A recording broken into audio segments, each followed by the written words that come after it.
paddocks or like a regular one? That's what I'm hoping is the paddock. Yeah. Okay, anyway, I will enjoy it, Abby. Yeah, I mean, the paddocks are, the thing that it's multi-level. So, yes, I most certainly think that's where it'd be.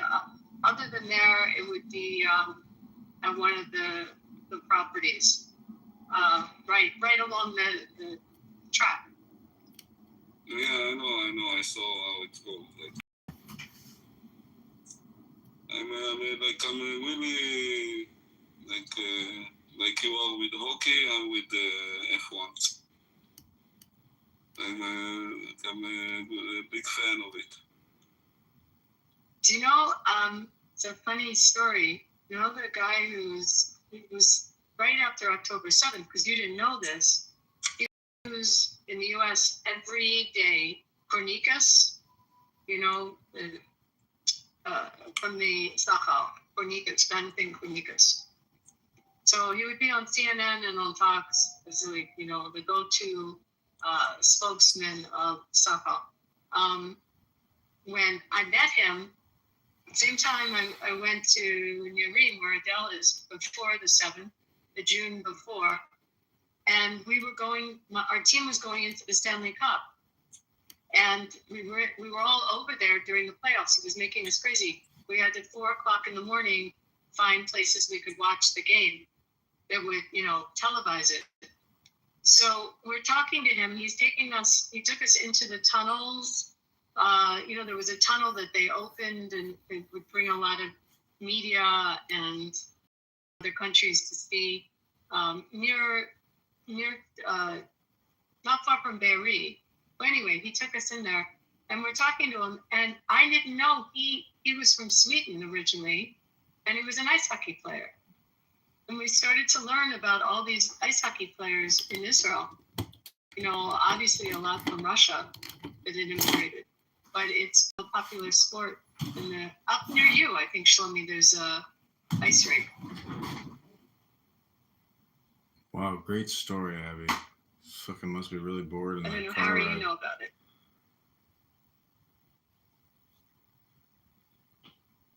I don't think Harry's here, Abby. Like he's here, but he's not here.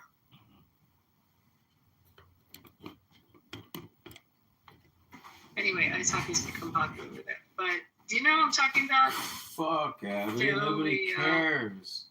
He was the spokesman for the idea. Get a life, Abby. No. Big guy, real big guy, Kornikas. I think I'm huge guy. Well, he's a fucking ice hockey player. The name sounds Abby. familiar. Was it on Instagram or on the news? No, he was on CNN and Fox, like and NBC, like constantly after the 7th.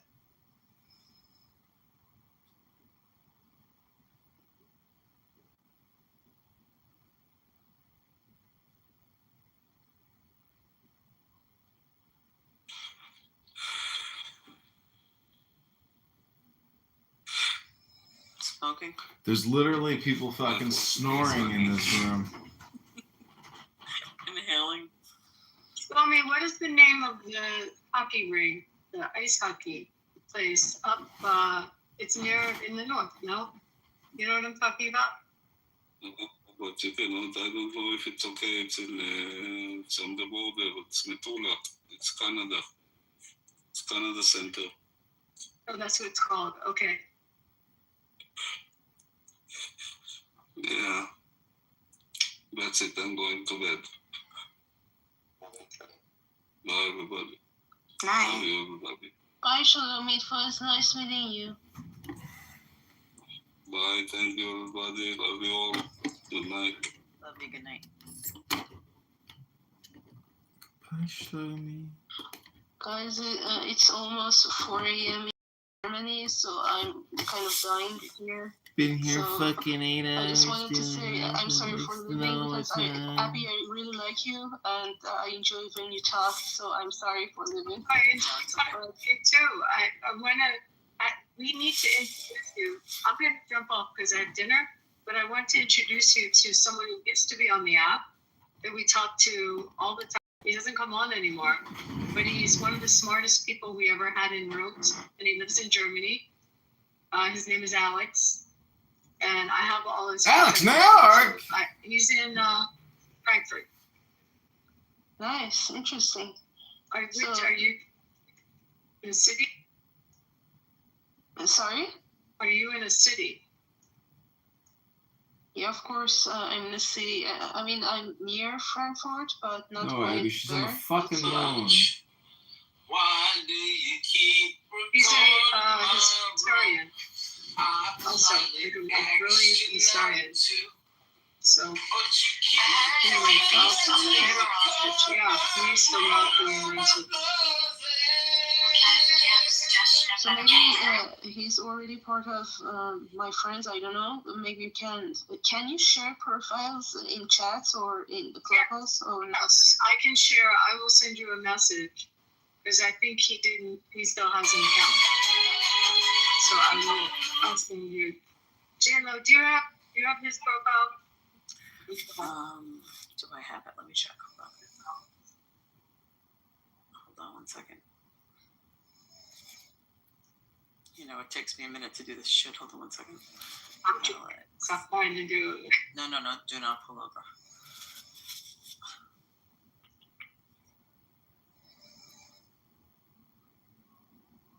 All right, I have like 27 Alexes, but... Alex S. Did he just completely close the app? Oh, let me put in Alex S. Hold on. No, I saw him pop in a few months ago. I don't know why he's not coming up. It's so weird. Get to my list. If you should marry, I will send it to you. No problem. Let's see if I try to invite him if it comes up. Invite people.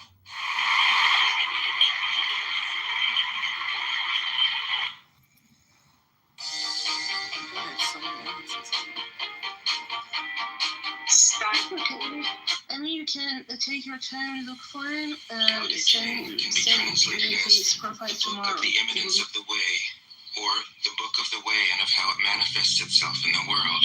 Right. Or simply, the Book of the Way. Since it is already well known by its Chinese title. They never know what's going on. They just repeat what the Democrats tell them. So the Democrats told them, Charlie Kirk, he don't like black folks. And so they just repeat it.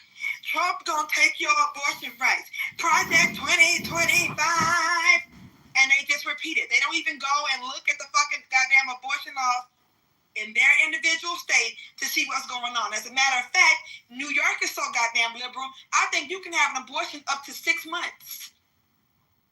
I looked at what was going on in my state, because if a woman in my state says, I was assaulted, I want that bitch to go have her abortion.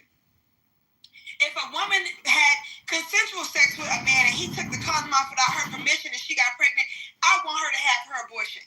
If she was out there just living her life having sex because she's grown and she can do that and tried to damn protect herself and her birth control failed her, I want her to be able to have an abortion. I don't give a fuck about them damn unborn ass babies.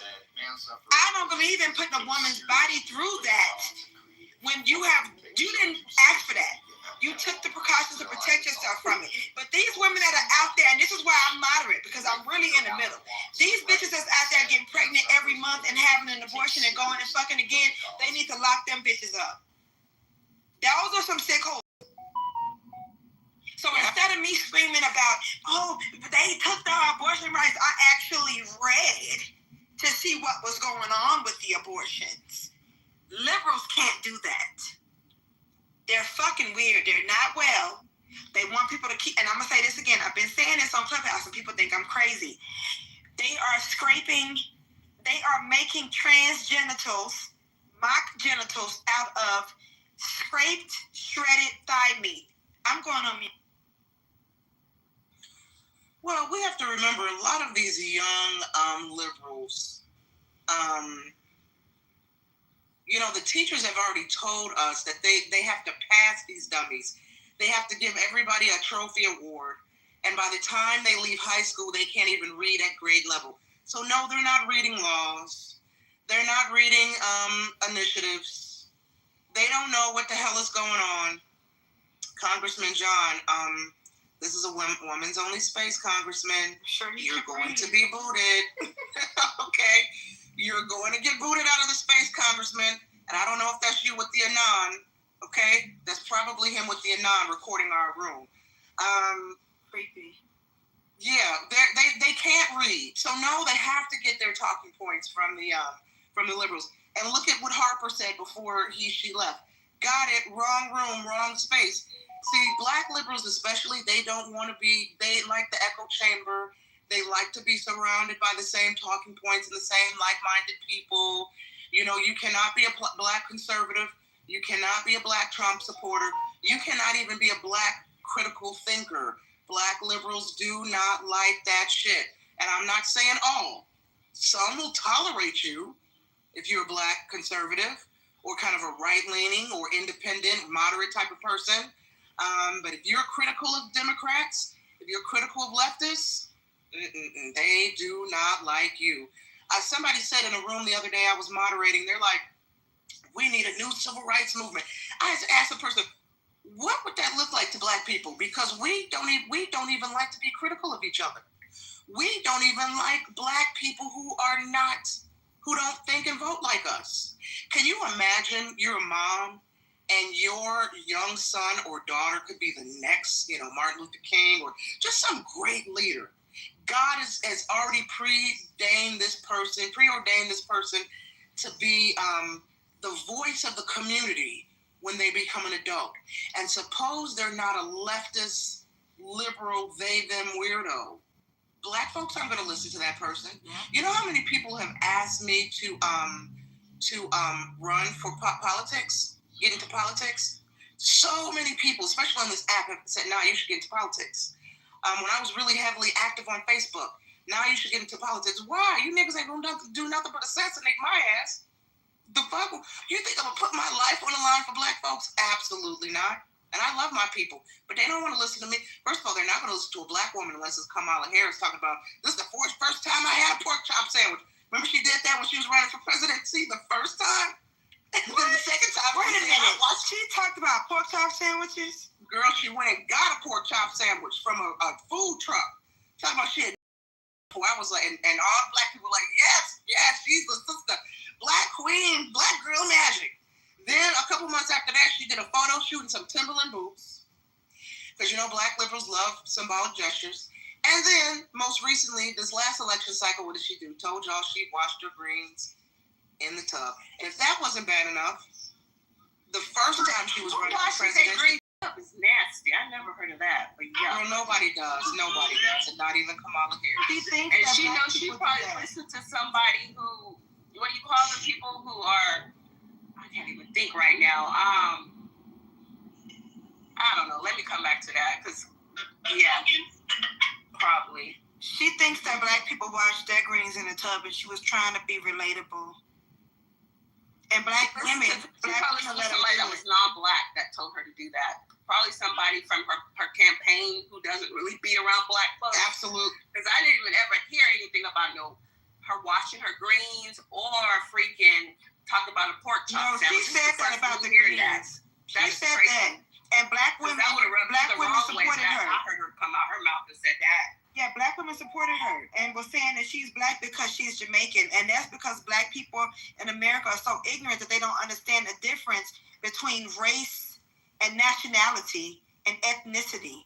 Black people are very ignorant in the United States. Nowhere else. Africans understand that. Jamaicans understand that. It's black Americans who are very uneducated. They go and get 50 degrees and then will sit there and tell Trump, this black woman reporter with all her useless degrees, when Trump said he did not know that woman was black, that stupid black bitch said she is black. Her father's Jamaican. It's sad that black Americans don't know that Jamaican not a race. That's just like saying she is black. She's American. You can be white American, black American, goddamn Chinese American. What the fuck do you mean she's black because her father's Jamaican? Jamaican is not a race. Facts, because you got all types of Jamaicans.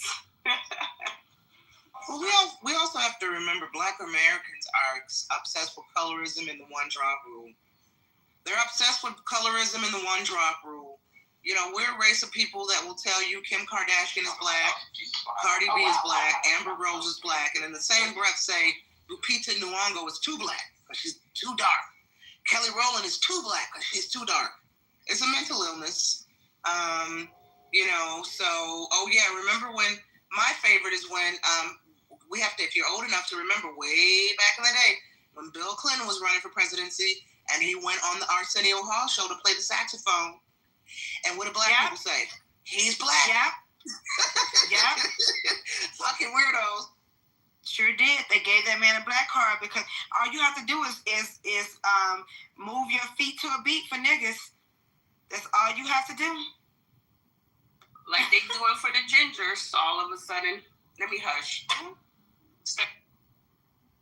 Wait, child, who are the gingers? You haven't heard on TikTok they say the gingers are black people, and the gingers are on TikTok crying, saying, "Yeah, we've been accepted by black people." Black people are fucking insane. All you need to get black people on your side is a motherfucking riddle and a fiddle. I've been saying that for years. Not a riddle and a fiddle. I love a riddle and a fucking fiddle, and they down with your ass for life. Just make them move their hips a little bit. It's sad. It's crazy. I'm telling you, it's weird as hell. There's this white girl on Instagram, and she does like these workout videos, but you could tell that she's like from the South somewhere and probably been around the. So, because she kind of sounds like, you know, a Southern black woman a little bit, they're all in the comments saying, "Oh yeah, she one of us. Pass her the potato. Let her make the potato salad." It's embarrassing. It's fucking embarrassing. I don't understand that. But that comes from a lack of pride. They do that with biracial people too, and I don't care who's biracial. I don't care. Biracial is biracial. Biracial is not black. You don't get to mix gin and juice and tell me it's straight up gin. I'm not stupid enough to sit there and say, "Oh yeah, this mixie is black like me." No, ma'am, you are biracial. You know, it's okay to be biracial. Your mama's white. We're not the same. My parents are black. As hell. But black people have such low self-esteem that they will let it, they don't gatekeep. Anybody can come in. Anybody. Because they feel like that's how you pretty up the race. By bringing in the mixies and the ones that sound like they have a little bit of a Southern drawl and probably had a black friend in middle school. You know, that's prettying up the race to them. When you care about something and value something, you gatekeep naturally. You can't come and tell me you a black woman and your mammy white. Bitch, what you talking about? No, ma'am. You are biracial. Bicycle. You have two races. Bi. Okay? And they will argue. Have you ever seen? They will argue a biracial person to death. If a biracial person's like, "No, I'm biracial. Yeah. I acknowledge both my parents." "No, you black." They will argue a biracial. It's like, but Hillary's emails, they will Hillary email you to death over your biracialness. Yeah. No, they'll tell you, if the police stop you, you black? Yeah, because everybody's out here committing crime, waiting to get stopped by the police. Like, that's how sick black people are. They're really sick people. They really are. Everybody's waiting for the police to stop them. No. Not everybody's a fucking criminal and thinking about the police stopping them. So, you know, just mind your business and let these biracial people be what they are. It's weird to try to force them to ignore a whole half of them. That's weird. And they got mad at Tay Diggs because he told niggas that his children are biracial. They got mad at him for that. You know, I don't want biracial women in every black woman's space. They don't belong. They did that to the natural hair movement. They were so proud to be mixed. I specifically watched this in the 90s, the earlier 2000s. They were so glad to tell you they were mixed. But then when black women started loving our fucking hair and loving our curl patterns, and, you know, now we're looking for products and we're not doing relaxers, here they come wanting to be the queen of the natural hair movement. Bitch, you've been putting water and gel on them frizzy-ass curls your whole life. This is not about you. You had wet poodle hair your whole fucking life. This is about black women with four textured hair loving our fucking curls. And they sit back and let those biracial women take over the natural hair movement too. Now you got nigga women out here trying to use mixed chicks. Bitch, that's not for your hair. This is what happens when you don't fucking gatekeep. They always have to, biracial women have to be at the top of everything. They want to be at the top of being mixed. And then when black women said, well, y'all gonna be mixed, we gonna be proud to be black girl magic. Now they want to be at the top of black girl magic too. They're a bunch of invaders, just like their white mothers. And a lot of them have those non-black mammies that didn't like black women because they felt like their black husband, boyfriend, baby daddy was probably putting his dick in one and they couldn't compete. So this is who you were raised by. Black men who probably hate black women. That's why he fucked your mama in the first place. And a non-black mother who hates black women because she knows she can never compete with a black woman's beauty. And you want me to believe that you somehow are in a sisterhood with me. Fuck out of here. Listen, I've met a lot of biracials. One of my best friends growing up was a biracial woman. We've lost contact over the years as we've gotten older.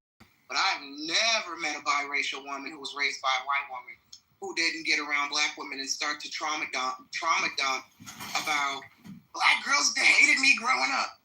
Black girls hated me. They were jealous of me. They were jealous of my hair. I didn't get along with black girls because this, that, and the other. I've never met one who didn't come with a whole fantastical tale about growing up around black girls who hated her, gave her some sort of trauma because they were jealous of her mixed race, jealous of her hair. And you know, as you get older and you get so tired of the tale, you're like, okay, sis, we get it. We get it. You've had issues with black women. You were raised by black women hating parents. We understand. You come with a list of traumas as it relates to black women. And you know, it's boring. It's actually boring. So if we got any biracial women in the house, please, black girls don't want to hear your traumatic tales about how you were growing up and a black girl put bubble gum in your, long locks and was jealous of you because you dated all the hot black jocks. We get it. You guys all have the same playbook. We understand. We're not minimizing your experience, but go tell a therapist. Go tell your white mammy. Most of us don't want to hear it because we hear it from all of you. And a lot of that comes from, they didn't have black mothers who were like white. The way white women mother has always been strange to me. Just look at them on the internet. Just get on Instagram. You'll see the difference between having a white mother and a black mother. They didn't grow up with in a black household with seasoned food with a black mother that'll tell you go sit your fucking ass down somewhere. And they crave that. So when they get older, they wanna try to pull on black women and get black women to reparent them and nurture them the way their white mammy didn't. That's really a big part of it. Other than that, I don't give a fuck what happened to you in school, girl. I don't care. I do not care. And you're not going to come over here and, talk to go. Where's your father? Your parents, see, this is the thing. These blacks and whites get together and they fuck and they make these Frankenstein children, these oatmeal-colored children, and then they don't tell them what the world is like. And then they come out bothering black women, thinking that black women need to be their mammy. But that was your parents' job to tell you, look, we are different races. We fuck and you're here. And this is what might happen, Now that you're here with your oatmeal-colored skin, this might happen. It's their job to prepare you to be a biracial in the world. It's not my goddamn job, because, girl, I didn't suck your daddy's dick. So don't come over here dumping that shit on me. I don't care. I am a very dark-skinned, 97% African black woman. I have hooga-booga problems. I don't have mixing problems, and I don't want to hear about that shit. Welcome to the stage, Deja. Would you happen to be a cry-racial? I call them cry-racials because they cry about every motherfucking thing. No, I'm not. I'm just a woman of color. Welcome in. Cry-racials, feel free to come to the stage. I don't know. We're not stopping you from coming in. All I'm saying is I don't want to hear about that shit. I don't care what happened. I really don't. I don't care about you fucking black boys, because guess what? I munch carpets. I'm a lesbian. I've never competed with you for no dick. Girl, I don't care. You can take the black dykes too. Take them. If they want a biracial woman, they should not be over here. I'm not nobody's second choice. I date people who want and prefer and love and obsess over dark skin. That's who I date. That's why I date a lot of women who are not even black, because you those Asian dykes, those Hispanical dykes, those white those white that they love. And if they're black, they're probably really light skinned. They obsess over my skin. That's what I deserve. I'm not sitting around, oh well, you prefer biracial women, but I'll do because I'm pretty for a dark skinned girl. That ain't never been me. I date people who don't even look in that direction. They want Naomi Campbell. That's who I date. Okay? I'm not second to nobody. Go get your match. Go get your choice. Because if you're not their first preference, they're not going to treat you right anyway. So I don't know why anybody would waste their time. If you're not obsessed over my naps and and buying me shea butter for my skin, I don't even want you. I don't know why black women argue with these women over these niggas anyway. I wouldn't do it, but welcome in, Foodie. Welcome to the room.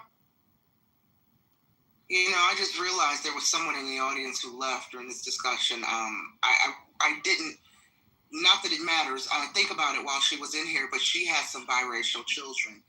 And no doubt I'm going to hear some shit probably in my inbox later, because she's always accusing me of being racist and weird. She'll probably go into these spaces and talk shit, because there's always some weirdo liberal talking shit about me in somebody's room. Calling me out about something I said or didn't say. So she's usually in my inbox complaining about something. So I just realized she left, and I'm like, oh, it'll probably be an hour or so before she's sending me a long ass message about, are you racist against biracials? I might block the hoe. I might block her. Who is it? I'll tell you later. I don't even want to say the name, because folks like to just, did you hear what Nye said? Did you hear Nye was talking about you in another room? She brought up your name and you left. So yeah, I'll back channel you. That's crazy. People are weird with that, wanting to message people and bother people about what they say. I got such a heavy block hand. That hoe would have been blocked the first time. Bitch, don't come crying to me about what you don't like when you don't even have to be in a room with me, hoe. You don't even have to be around me. I wish a bitch would. That part. Yeah, that shit is weird. Hello, ladies. Hello, Nunu. Are you a cry-racial, Nunu? Can you repeat that? Are you a cry-racial? What's that? A biracial that cries about everything? No, girl. I don't cry about nothing. I'm always making lemonade. I heard that. Okay. I don't blame. No. I figure it out always, and I never cry. Yes. It's gonna get done. So who's doing that? Oh no, nobody in here did that. We were just talking about that weird thing that cry-racial women do. When they come around black women, they start crying about how they were treated by the black girls in school, like we're supposed to be their damn free therapists or something. I wonder if they know about BetterHelp.com. That would be a good place to go cry about your biracial experience. Yeah, that's a good place to do it. BetterHelp.com, ladies. Check that out. Some racist ass bitches. Complain about how you were treated. Some racist fucking bitches. No, I'm less a therapist. Fuck all of these bitches asses today. Really enjoy. I think it's therapeutic for them, and they get off on it a little bit to cry to black women with, they're jealous of my skin, they're jealous of my hair, they're jealous I'm light skinned, they're jealous all the black boys like me. Those be the same 3 talking points I always recite. So no, I don't know that they want to go talk to a therapist, not unless she's black. That's a point. I don't like when people think that other people are jealous of them. Like, that's just, I don't know, it's like diabolical. Part of that is our fault a little bit. Now, when I say fault of black women, not all. Part of it is, and I won't even blame the biracial women.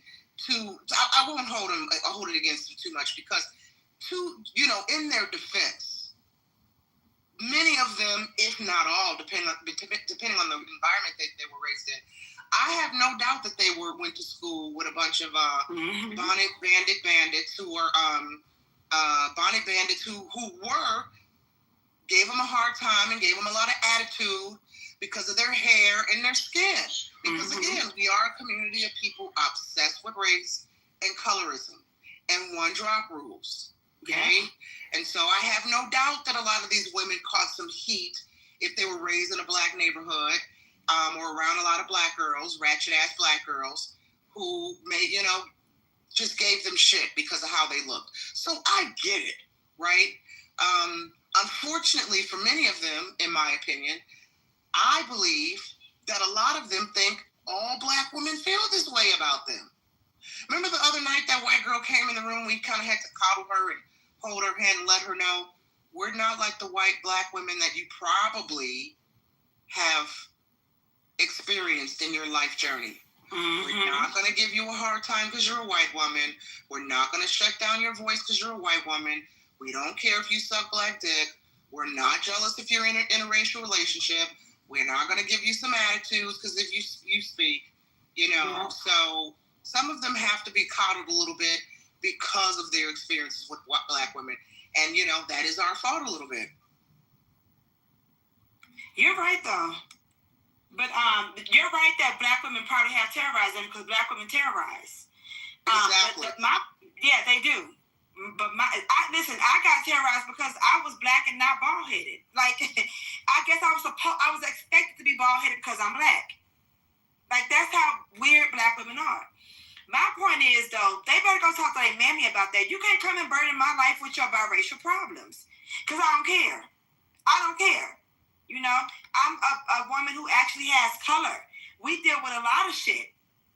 Nobody has time to be worried about you and your biracial light skin issues. Poor you for having wet poodle hair and people making fun of you. Girl, leave me alone with that. I don't care. I really want to tell them too, girl, I do not care. I don't care. But no, I don't doubt that those things happen to them. At least some of it they could be exaggerating. But I don't doubt all of it because, black women terrorize. If I had kids, I wouldn't want my kids in a majority black school. I wouldn't allow it because I know how black children are, black people. I know how niggas are. Wouldn't be my kids around all the motherfuckers. No. Take your ass over there and learn how to play the fucking flute and play soccer or tennis instead of just football and basketball all day. Do that. Me pushing my kids to be in all black spaces because black people terrorize the fuck out of you. I've seen it myself. Maybe it depends on the area you are in. I say that because when I came up here from South Carolina, I got picked on by not minorities, but up here in Washington, it's not all blacks. It's like you got your mixed culture and everything. So when you talking about how the white women or the biracial women, whatever, for me, when I had to reflect on how I got picked on as a kid, it was mainly by biracial women because they didn't believe that I was full black because of my eye color. John Kitover, sorry ladies, John Kitover is streaming this room. That's He's right. streaming us. He's opened a room about us. John, I know that's You on X? You on Clubhouse? He's opened a room. You on YouTube? You everywhere. I'm fighting for the biracial women, you racist ass bitches. Fighting for the biracial women, you racist ass hoes. They don't get sex, and this is real. I'm not even saying this to be funny. I've been a phone sex operator for almost a fucking decade. But when men are not getting sex, they have time to do shit like that.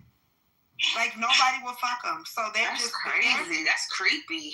It is creepy. They call the phone and this sex person line. in the room, who do I need to block? Who is it? You can't. He's here under anonymous. They're creepy. The one, Anon. And what's really crazy is women don't get together and report men like that to the police. I bet you he has raped or assaulted somebody. He has a boundaries issue. When men have boundaries issues, I bet you there's somebody somewhere with the story. They need to be reported to the police, not to Clubhouse, to the police, because I'm telling you, there's somebody somewhere that man has done something to. It's not normal to be a man and on apps stalking, harassing women and streaming women's rooms. That's some beta male incel shit. It's creepy. So now, John, I have to, this is unfortunate. Now I have to block you. And watch this. Hold on. You got to do this for John. Hold on. You got to give me 30 seconds.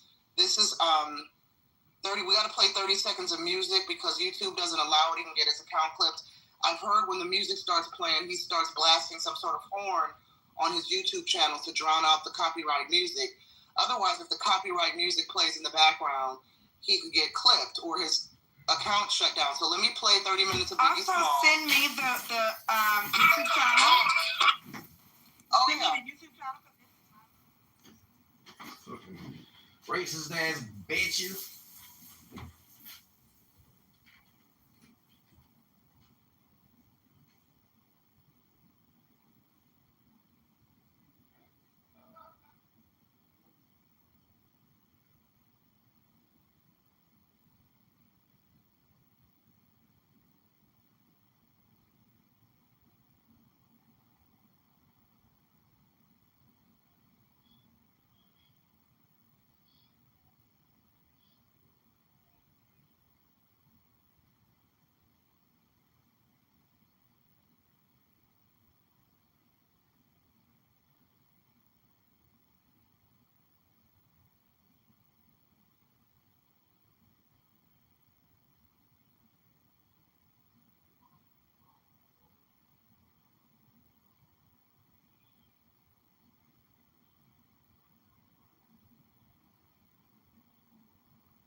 Ass men.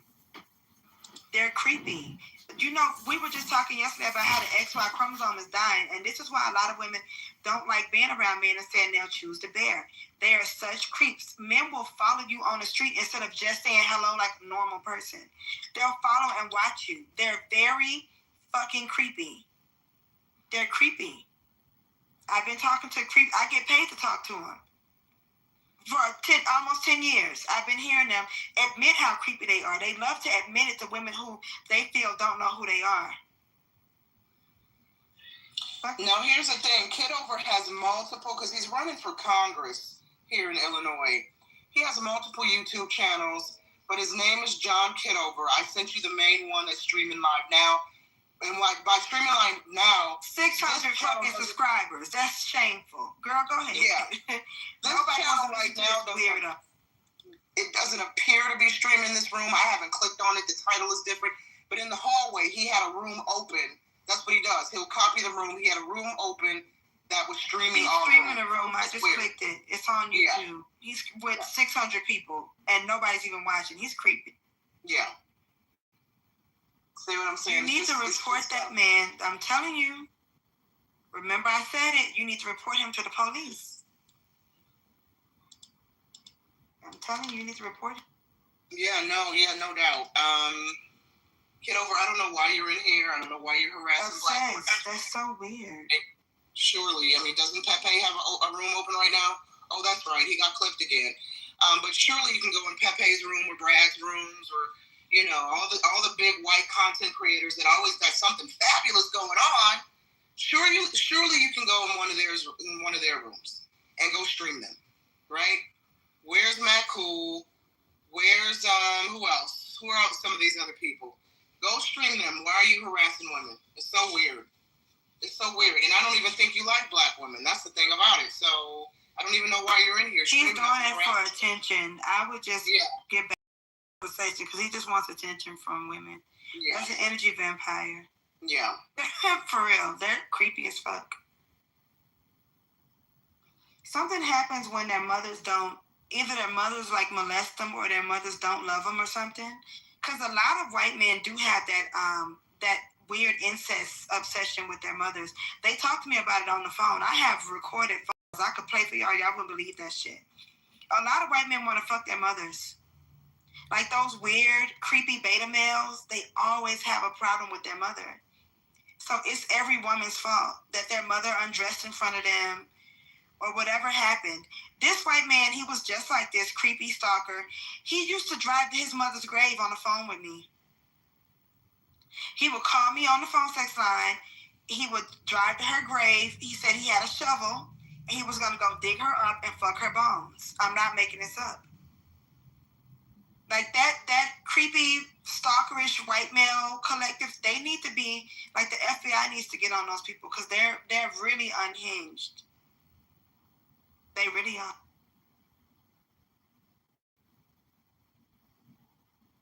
Anyway, welcome in, Joni. Oh, you say your name is pronounced Yanni? Welcome in. Everybody feel free to ping women into the room. And, yeah, welcome.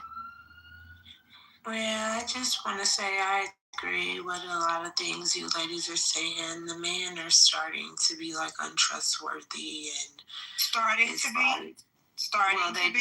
It's been going on for, well... I was just using that as I guess I was being condescending. I don't know. I understand. I'm not picking on you. I just really want to help you with your mindset so that you really understand. They were, since the beginning of time, men have been trustworthy. It's dangerous for you to not know that. I really want women to understand, since men stepped on planet Earth, they have been dangerous. They always have been. They always will be. But go ahead, Nunu. Go ahead, what you were saying. Go ahead.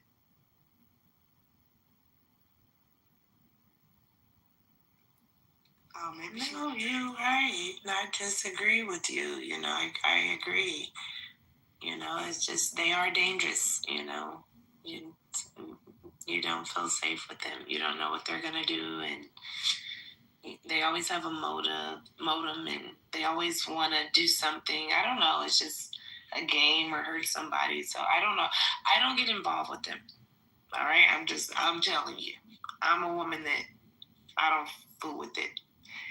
I don't deal with it. I protect my peace.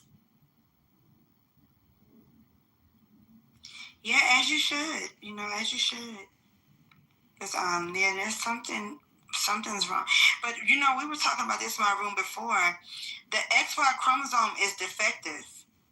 And see, a lot of women don't like to hear this, especially women who have sons. I feel like when they push out that afterbirth, some of their brain cells goes with it because they will kill you over their dusty-ass sons. But regardless of how you feel about your son, he's still a male, and the XY chromosome is defective. Okay? The Y is a broken X. They're broken. They are broken. From birth. Women don't like to hear that. Oh my God. The way women have harassed me for saying that, this has gone on for years. And all I was doing was playing, I used to play my online. I used to go live and let women hear these men talk about their mothers. And listen, black men too. I don't know why they think black men are, exempt. They call and talk about their mothers and children. Okay? Yes, they do. And I used to play it. And it would be women, mostly black women, would really get mad because women are really obsessed with their sons. They would go off. And I was like, girl, he's still defective.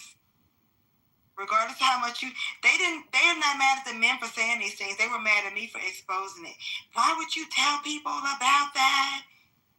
Bitch, I'm just telling women to be safe. If you don't want the message about being safe, then don't sit here and listen to the message. Like, you can go to, another channel. You don't have to be over here. I'm sharing this because there are women in my audience who do want to stay safe from these creepy ass men.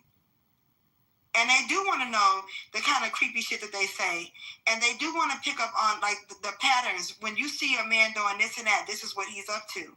So that they can keep themselves and their children safe from these predators. If you are not one of the women who want that, don't listen. That's fine.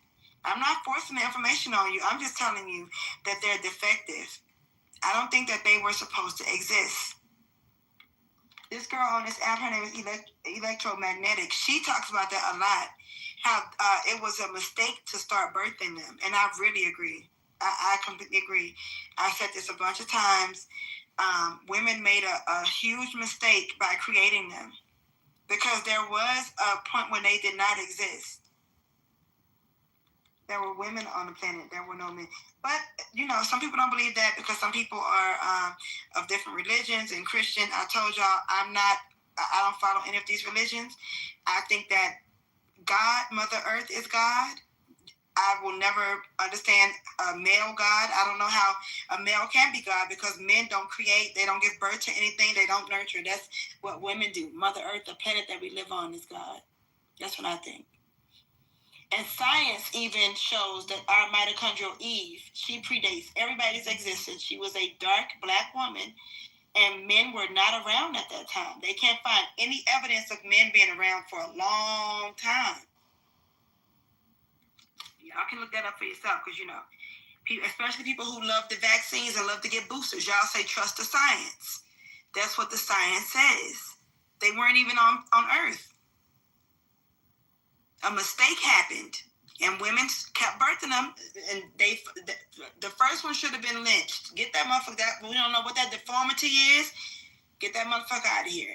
The world will be a better place. Every war, everything that's been destroyed has been destroyed by men. You have to think about that.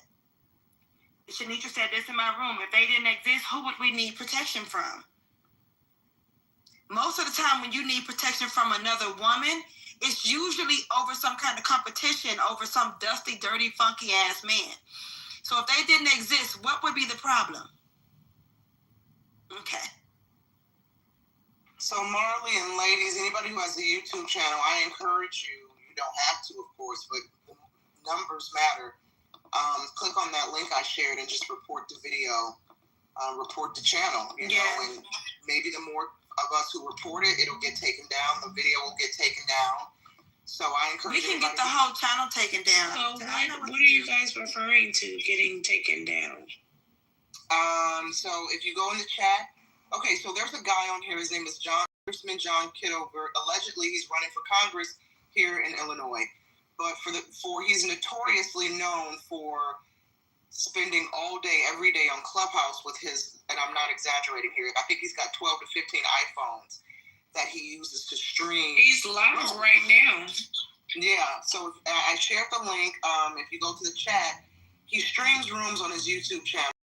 And a lot of people have an issue with this. But if you click on the report, just report it. Report it. The more of us that report it, maybe they'll take it down. Maybe they'll remove his channel. They will remove the channel. You have to report the video and then report the channel. So I reported for harassment and bullying and put that he's stalking women and streaming private Clubhouse rooms. They will take the whole channel down.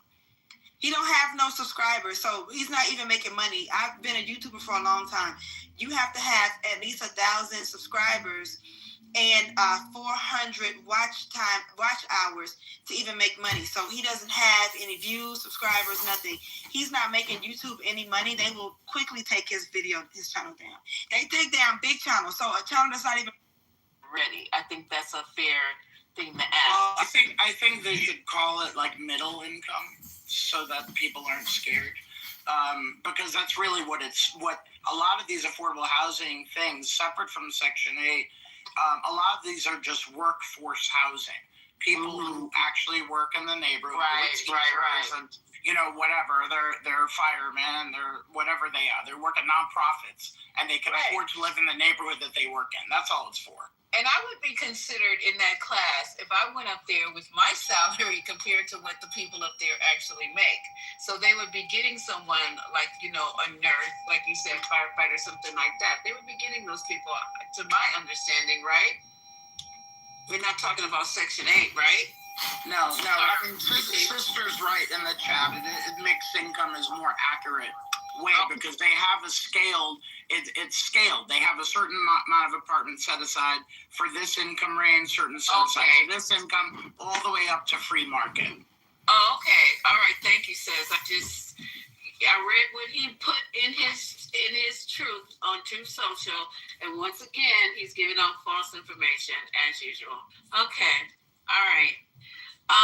Anybody else have anything they want to talk about? Because I was going to play Occasion. If you're still awake, can you play your Taylor thing? You got Joe, guys. It's not that late. You got Joe. No,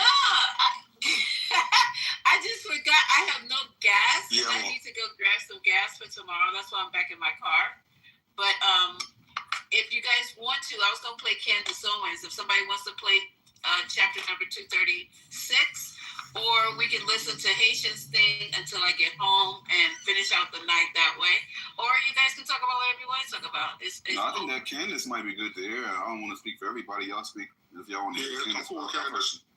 Yeah. Can somebody rent it? Because I can't rent it from the car. It's on YouTube. It's 235, episode 235. Hold on, let me see if I can find it. Oh my God, my water fell on the floor. All right, got it. I'm super dehydrated. I don't know what's going on here. Well, I hope you're not drinking enough water, as that's what happens. Better than that, Miss Lisa. You guys, I have no excuse. Hydrate. You need to hydrate. Excuse. Which one? You said 235 to 36. You can't be. Which one? You can't be running around thirsty.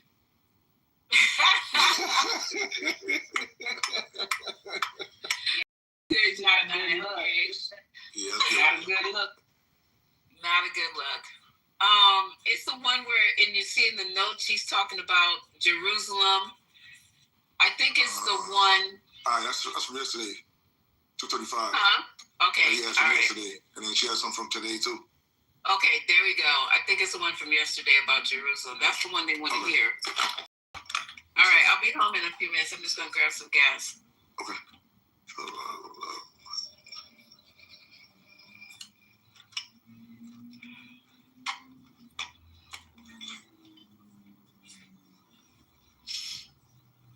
Publicly executed before the world. And as we are all searching for answers, the ones that are being supplied to us are not making a lot of sense. And some people, I would say, are speaking too much, or speaking on behalf of other people. I don't like it.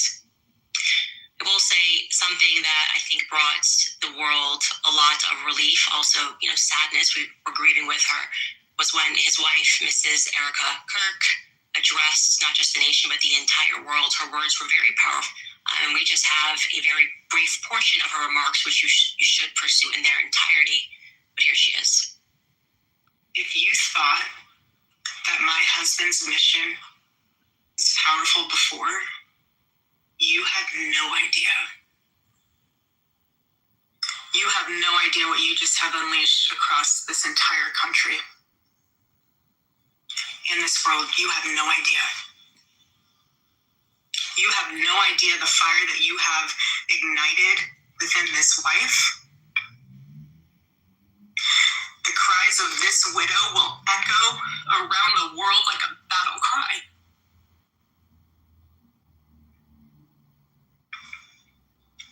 To everyone listening tonight across America, the movement my husband built will not die.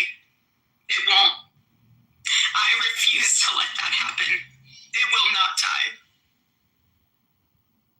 Beautiful, powerful words. Charlie had just one wife.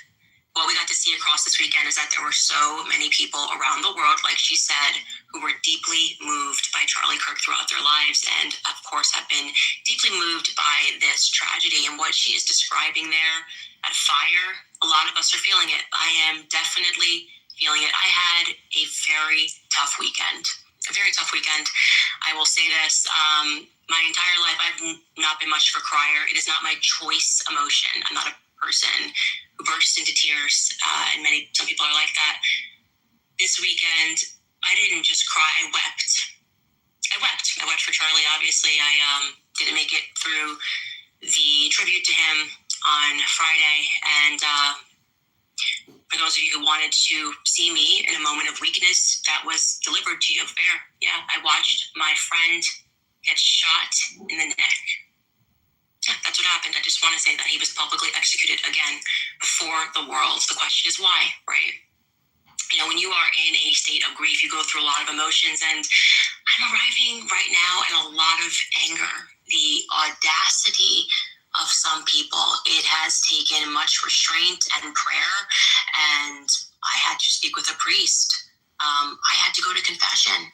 These emotions that I am wanting to respond with Charlie in his own words, people that are coming forward and saying this is what he thought and this is how he should be remembered. It just feels really inappropriate to me. I didn't know what to do other than to scroll through messages between me and Charlie, regarding which there are a ton of them, and kept going back and watching the many videos of us dancing to the song Power, and it felt appropriate to reach out to TA, speaking about things, talking about his mode when he wrote the song. You know, when he wrote the song. You're right. That's what he does. Sometimes he does yoga and live streams himself doing yoga in his underwear while streaming folks' rooms on Clubhouse. She ain't wrong. Hey, Anonymous, can you come on stage, please?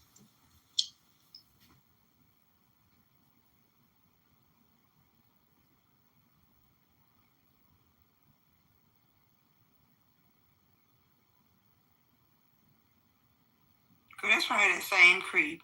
I don't care, because I reported the fuck out that channel and that video. Making it private is not going to do nothing, because I'm petty. I will go report every video. You'll make everything private fucking with me, bitch.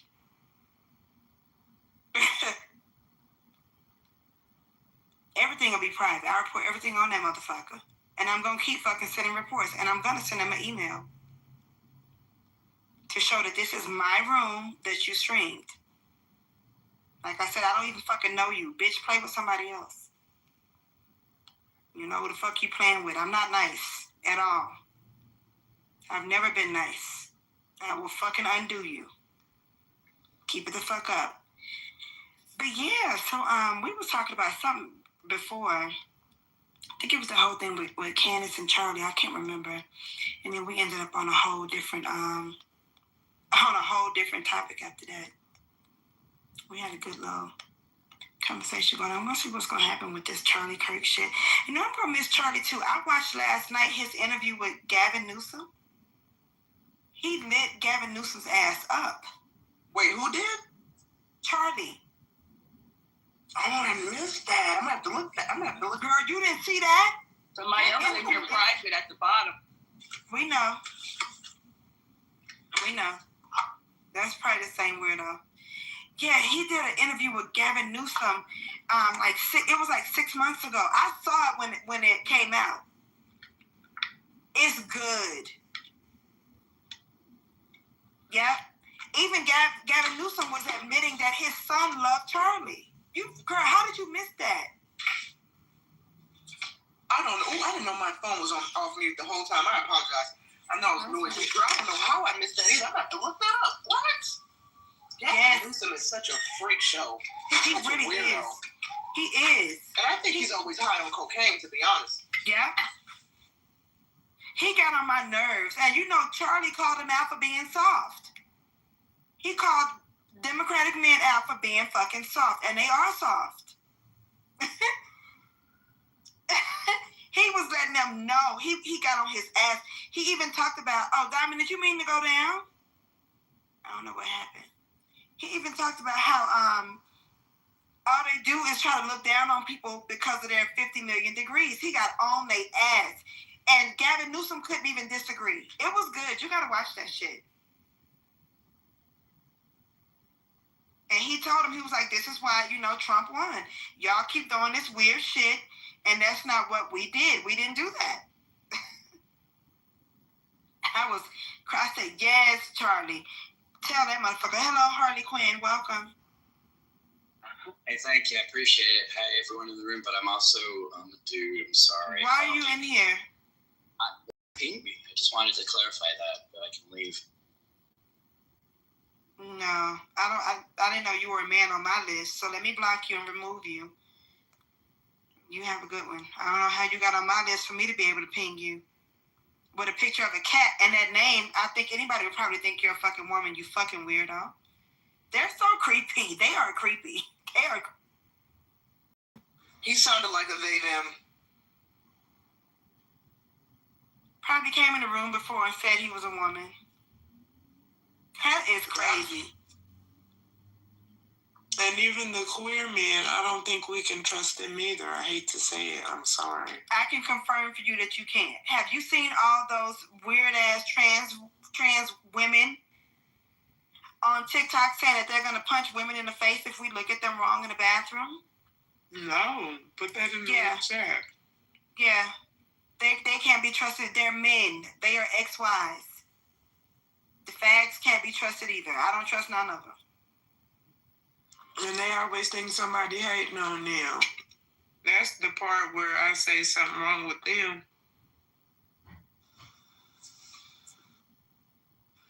Can you guys hear me? Yeah. It's crazy. I got kicked out of my other profile got kicked out. I don't know. I can't even join back in. So I don't know what's going on. I think whoever this person, somebody must have blocked me. You had both in here at one time. You didn't hear when I said, did you get kicked down or something? Yeah, I don't know, but it's not letting me join on my other phone. So I was thinking that somebody who was I don't know, my whole thing, I was just like, wait a minute, did this person just be in the room or something? I wish that motherfucker would. So it wouldn't let me join. So I was over here like, wait a minute, I ain't got time for the stupid stuff. But yeah, that was weird. I don't know, that's strange. But every time I open a room, I can't hear until I leave out and come back. Every time I open a room. Yeah, it's been real glitchy, though. Yeah, it's been strange. It's been strange. Oh, there's your other profile at the bottom. I think it's just the app glitching. It must, okay, good. Because I don't like all that. Because I don't trust nobody I don't know on this app if it's a man. Let me stop. You're right. Shit, that motherfuckers is weird. Because I don't play all that harassment stuff. No. I done been stalked a few times. I ain't got time for it. They're creepy. This man was following me. I'm in Guatemala, so I was walking. And Guatemala is real, like it's known for being, not Guatemala. Let me be clear, because Guatemala's a dangerous country. Antigua, where I am, is known for being real safe.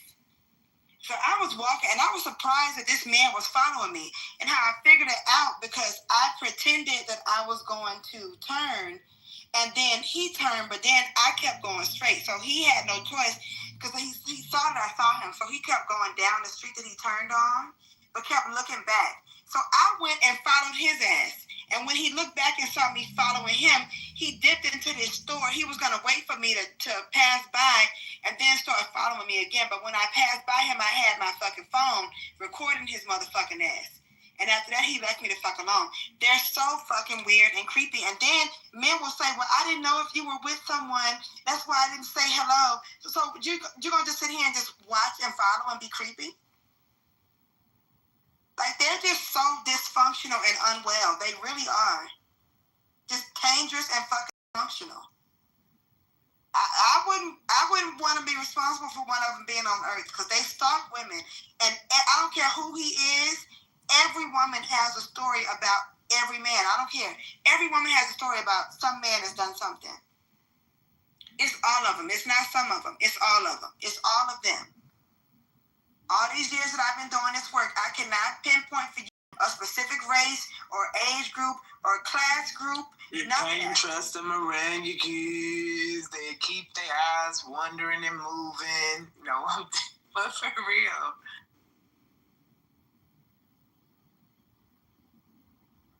The motherfuckers are weird. Hey, Angel, welcome in. So there's a weirdo bitch that comes in this room. I won't say her name because John is streaming. But I might block this hoe. And I did a little test tonight. I dropped some names purposefully just to see if she'll run back and tell the people whose names I block. I'm just testing this bitch because she doesn't really like me because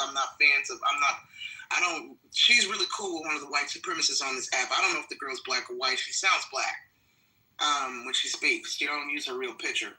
But she loves the white supremacist men on this app. And so I made a point to say their names just to see if she'll run back. Because I know she's going to run back and tell them. It'll get back to me. And I'm just waiting for a reason to block this bitch. Because she called me out one day over... Can you imagine if she is black? She called me out one day over a white supremacist male. Honestly, it doesn't matter if she's black or white. But if she is black, this bitch is a trick bag. She cannot be trusted. She was in here the other night. We were in a room. I saw her back in here tonight. Girl, who is it? Because I don't know these people. Shit. I don't want these weirdos in my space. Hold on. I'm gonna back tell you her name right now. Let me tell you. Okay, I just sent you her name. I think that's her full name. I only really pay it. So you know how people have a long name in their PTR. You only see the first part. So the first part of her name comes through. The second part, it doesn't. I forget the second part because I don't click on her PTR. Because she's got a plus, and I don't want that whole thinking I'm looking at her PTR. But that's the first part. So when you see that name pop up, that hoe can't be trusted. She cannot be trusted. And so I'm sure I'll hear probably tomorrow in the days coming. The white supremacists will be in my back channel. No, I heard you was talking about me. No, I wasn't talking about you. I just suggested that John Kitover go in your rooms and stream your rooms. Aren't you the white kings of Clubhouse? Surely y'all are talking about something more interesting than us. So we'll see. John, if you're listening, you'll let me know. Well, maybe not because I reported your channel, so you're probably mad. But, you know, if you find like you want to get back in my good grace in some way, somehow, I'm sure you'll be in there streaming. You'll let me know if that hoe says something. And you'll know who the hoe is when she's... This is too much. Yeah, I don't know that person, but I just blocked them too.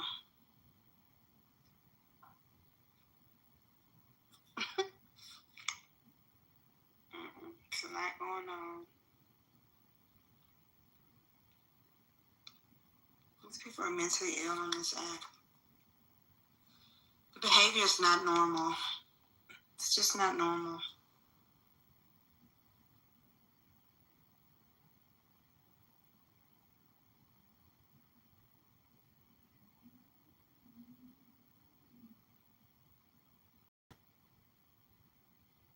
Let me go to YouTube and find this, because I'm going to watch it later.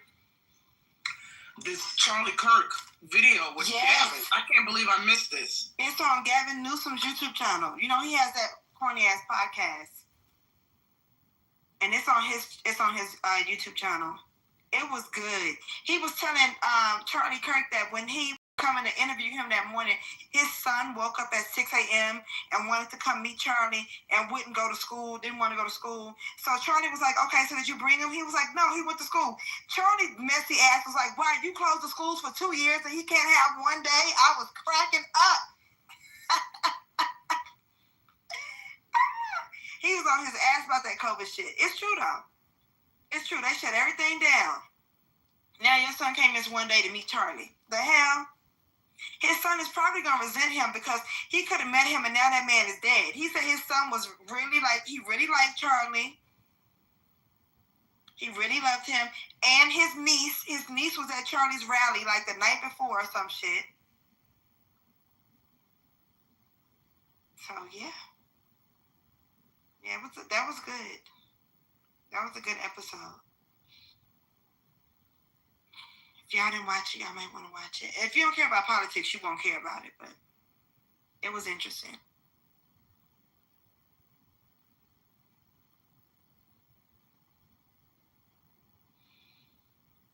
It was interesting. Everybody, click the link at the top, too, if you want to join my spirit circle.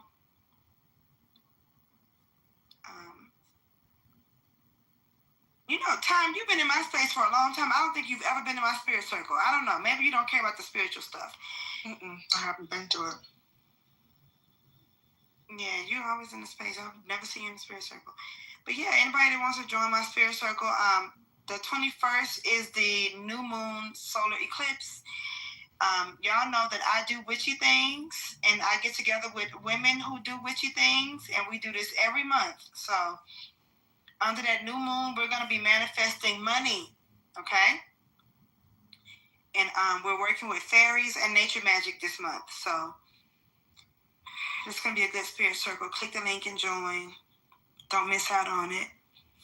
I like having money. I don't know about nobody else. I like having money. I cannot be poor. I was poor when I was 18. I can't be poor again. I went to New York poor, lived on the streets like a crazy woman, like Phoebe from Friends. All I needed was a guitar. I can't live like that again. I have to be in fancy places and fancy spaces. I love eating out.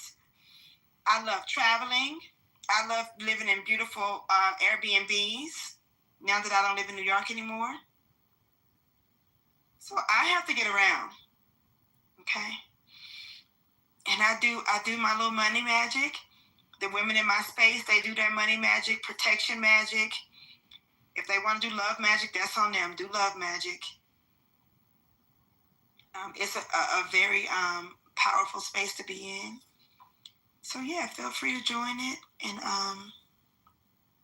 we'll meet on the 21st, 22nd, and 23rd. The spirit circle is $49.99. I keep it at that amount because I want it to be like a cute little a cute little addition to your monthly self-care, something that you can just throw in with your self-care costs every month. If you want to come in every month. If you don't, then, don't. It's on you, but I'm ready for the 21st. That's going to be a powerful day. And if you know about the new moon solar eclipse, the last time we had this happen, that's happening on Sunday, the last time we had this happen, it was like 1800 something. I'm not even making that up. You can find the information online. So it's going to be very powerful energy on that night. That's going to be a powerful night to do work. Powerful night to manifest. Nye, I know you asked before. You said you might have, you might need a little help with a little something. So just so you know, you might be able to do your own little something on that night. It's the 21st. The energy is going to be high. You can manifest things on that night. Yeah, I need to learn more about this stuff from the experts. Just I should say learn. Gain some insights. Between you and Cray is this alleged crip on the app. He crashes out on everybody. Cray charges, because I said sometimes you need a man, because, the only people only people who harass me on this app are men. Black men specifically. It really fucking annoys me. And it's only been recently. I don't know what's wrong with these goofy ass niggas. I really don't. And I said, Cray, I might need you to handle some of these guys. And he said, yeah, for $300. He's been talking about his $300 clubhouse protection services. I always thought he was trolling. Today I said, Craig, you serious? How much does this shit cost? And what does it entail? Because I've always heard he's the type that will pull up, and I'm not looking for him to pull up on anybody. He just said he will. And if anybody has been in a room with Craig, you don't want the fucking smoke with Craig. I've been on the receiving end on smoke with Craig twice, and the second time we've been cool now because we reached a mutual understanding. But I'm like, yeah, sometimes you need men to deal with men. And these men on the app are scared of him. Let me rephrase, the type of men that attack women don't have smoke for guys like Craig. Men who harass women, stalk women, want to talk about women all day, want to tone check women, police women. They don't have smoke with men. They don't go toe-to-toe with men. They're scared of men. Mm-hmm. So I'm like, okay, I might have to have Craig. I said, how many people will you handle for that 300? He said 2 to 3. I said, perfect. That's just about how many I got. So I said, I might be in touch. I haven't paid him any money. I said, I might be in touch. Because, you got to be smart. Niggas will take your money and run, and not deliver at the same time. So you just got to be wise. Mm-hmm. Shit, if I'm going to pay $300, I may as well give it to Marley for a few spells. I'd rather give it to a black one. Girl, you could just get the spells for yourself. I got all kind of spells on my PayHip store. It's not $300, it's $17. Wait, where's the link to your store? It's at the top. Oh, this is all your store. Okay, I got you. I was just on here. Okay, let me go back to the link. No, so when you click on it, it'll go to that one event. But if you click at the top where it says holistic therapy, it'll show you my whole store. I see it now. I went to the shop section. Okay, I got you. I see. It's protection spells over there. Yep. The real evil shit that I can do, I need to put that shit on there. I got some shit that I share in that spirit circle that's not on that on that app. I got some shit. I got hoodoo books and shit. I'm from Louisiana. We get in that spirit circle, I open them fucking books. Wait, I don't mean to change the subject just really quickly. I was just scrolling down. So, I'm looking at your store, but then I just so happened to look up at my computer screen. Because the last time I had a window open on my computer screen, I was on sandrarose.com, but I never really went down the site because we got distracted with other things. So I just am scrolling. I look up. I heard about that black boy that was found hanging in Mississippi.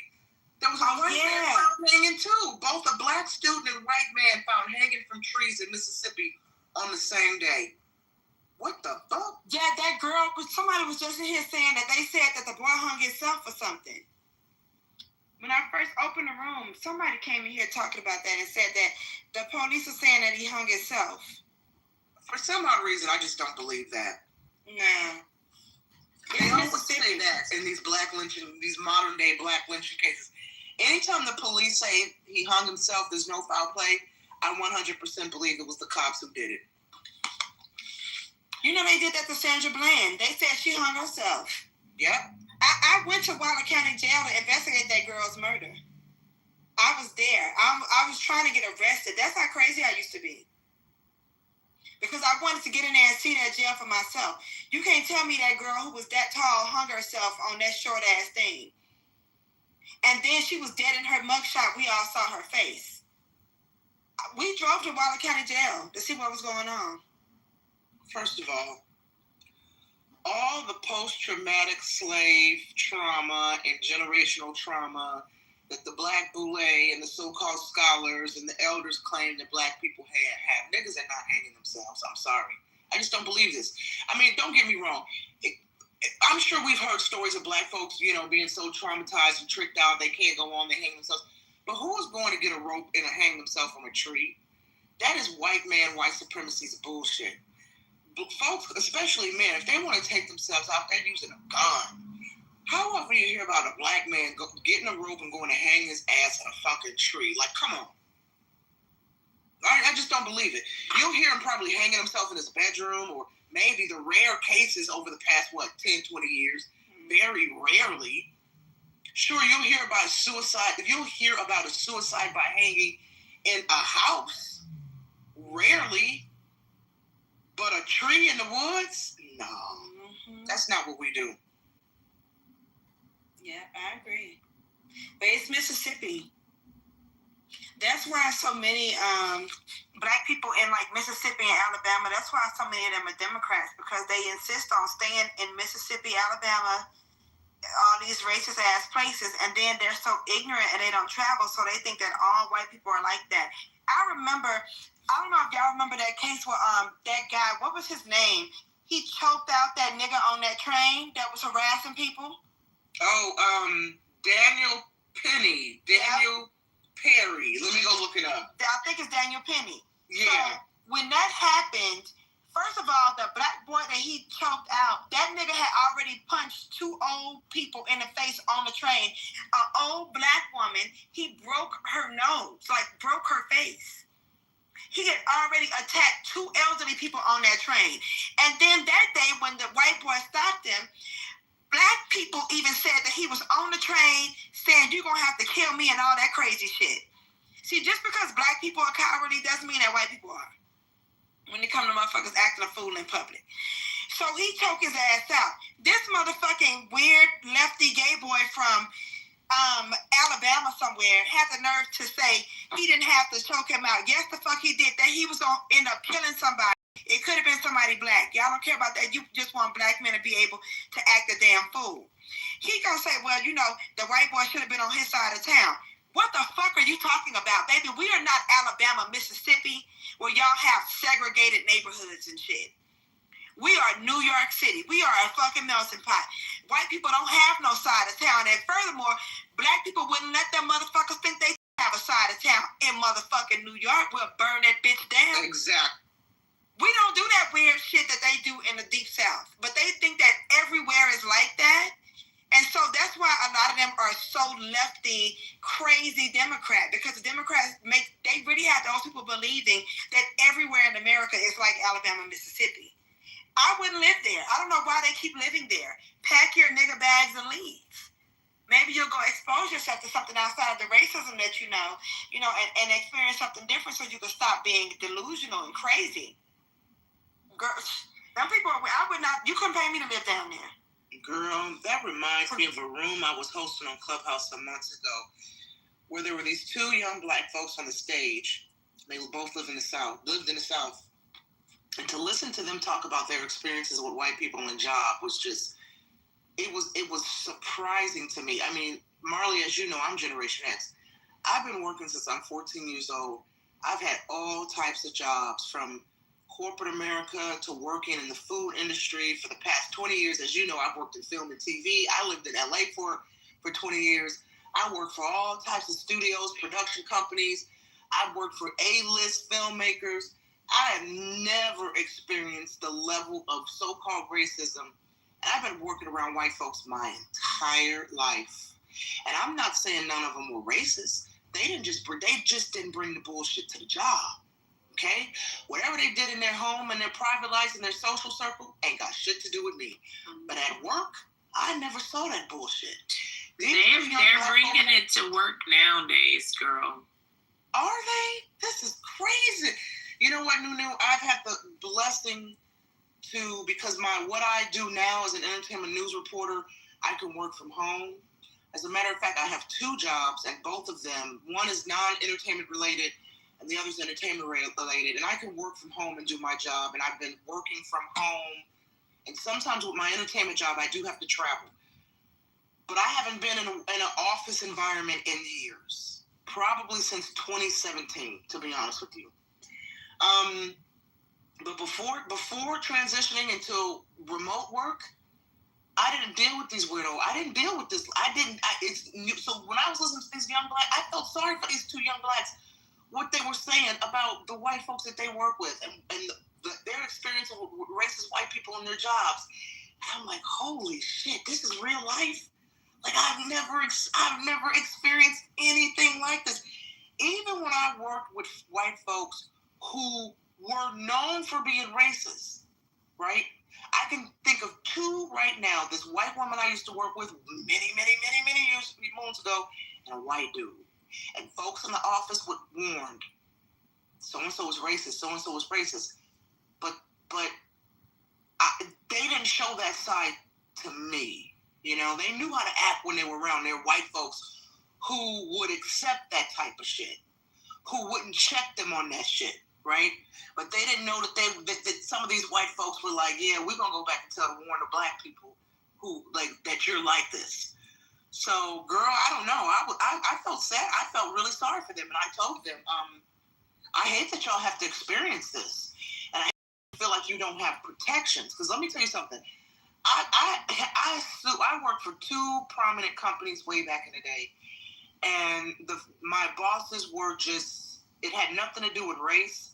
They were just narcissistic egomaniacs that didn't know how to manage an office, and their management style created a lot of stress. I sued both these companies, won both times, and you have to understand, I didn't go out looking for a lawsuit.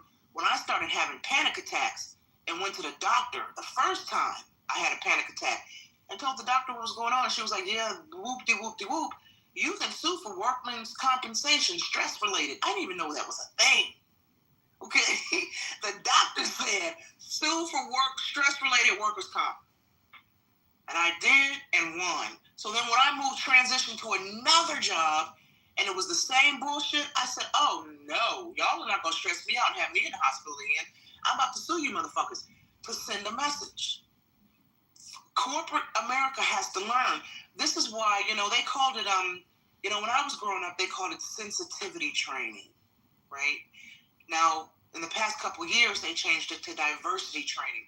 But when I was growing up, it was called sensitivity training because white folks didn't know how to coexist with people who were different. They needed sensitivity training, and they complain about it now because they don't understand. Well, why do we need diversity training? Why do we need sensitivity training? Well, because you motherfuckers don't know how to act around people of color.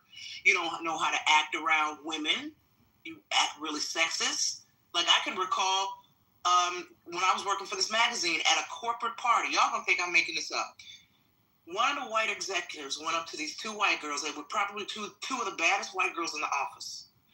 And he grabbed he grabbed them both by their necks, the back of their necks, and said, I want to see you two kiss.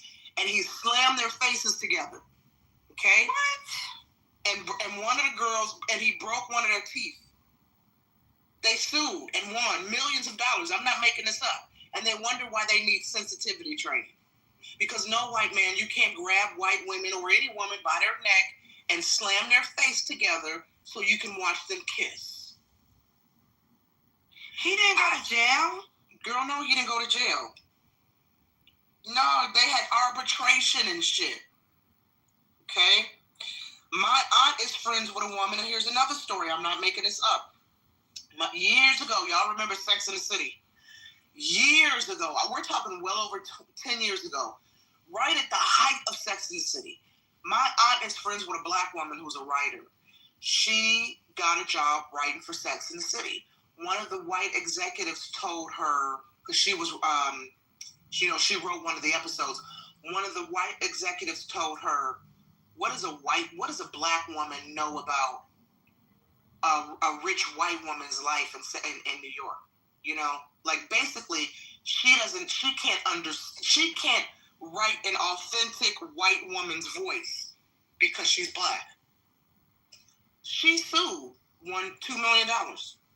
I think that's why she sued, because of discrimination. They fired her, like, bitch, because he told her, what do you know about, you're black. How can you write about a white woman in New York and her experiences and blah, blah, blah, blah, blah. She sued the motherfuckers, and rightly so, and won. And then they wonder why they need diversity training and sensitivity training. Because you motherfuckers don't know how to act around people who aren't white. You don't know how to act around women. You don't know how to talk to black people and people of color and people from cultural, diverse backgrounds, right? You don't know how to... Listen, I worked for a company, and the white salesmen, when they would fly in, this is when I was in LA, we had... this was a film studio I worked for. It was the sales office were white men, and they worked in the field. They didn't work in LA. So I would talk to them on the phone a lot, and they would only fly to the company maybe once or twice a year. And then I always say goofy shit like, Nye, you're not like the blacks. You're not like the other blacks. You talk so proper. You're not like blacks, right? These fools thought that one day the CEO came in. I shouldn't say came in. We were having like some sort of corporate function. And he said so casually, I don't remember what the discussion was about, but he said so casually, because, because Nye comes from Egyptian royalty. And he was so serious. And I looked at him, I said, Egyptian royalty? What the fuck are you talking about? I didn't say it like that, but I'm like, what do you mean? I'm black. I'm from Chicago. Like, my parents were, one from my father's side is from Louisiana, my mother's side is from Mississippi. We ain't no Egyptian royalty. And I said, why do you think my family's from Egyptian royalty? And he said, because of the way you speak. Can you believe it? Wow. These people are crazy. They're fucking delusional. Wow. And they wonder why they need insensitivity and diversity training. That's why I'm always tickled when I go in spaces and hear white folks talking about diversity training and sensitivity. Why do we need this? We need to opt out. Because you have no cultural experiences. Yeah. You don't know how to talk to black people and Indians and Jews and et cetera, et cetera, et cetera. Okay, without being racist and stereotypical and sexist. For some, they just don't get it. I think something is mentally is wrong with them. It's like they lack some sort of mental connection. But it might be something mental, but I've said this about white people for a long time. They definitely lack spiritual connection, and I think that's what it is. White people are spiritually hollow. There's nothing there. And that's why they're always dipping into other people's culture, other people's spirituality. They're so obsessed with everybody else's everything. It's like they don't have a natural connection to Mother Earth. I feel that black people, I know for sure, those black people who are like very spiritual practitioners, even if you see, let's say, example, something growing out of the ground, a plant or something, and you don't know what, you can't identify it. But it's like black people we can feel and smell and see that we might need to leave that alone. White people don't have that. They don't have that with nature at all. Which is why they want to kill everything in nature. Yeah. No, you're right. And they're always getting attacked by something. They don't know how to leave things the fuck alone. They can't. That's a disconnection from nature and spirit. And black people just naturally have that. We naturally connect, even if you don't realize it.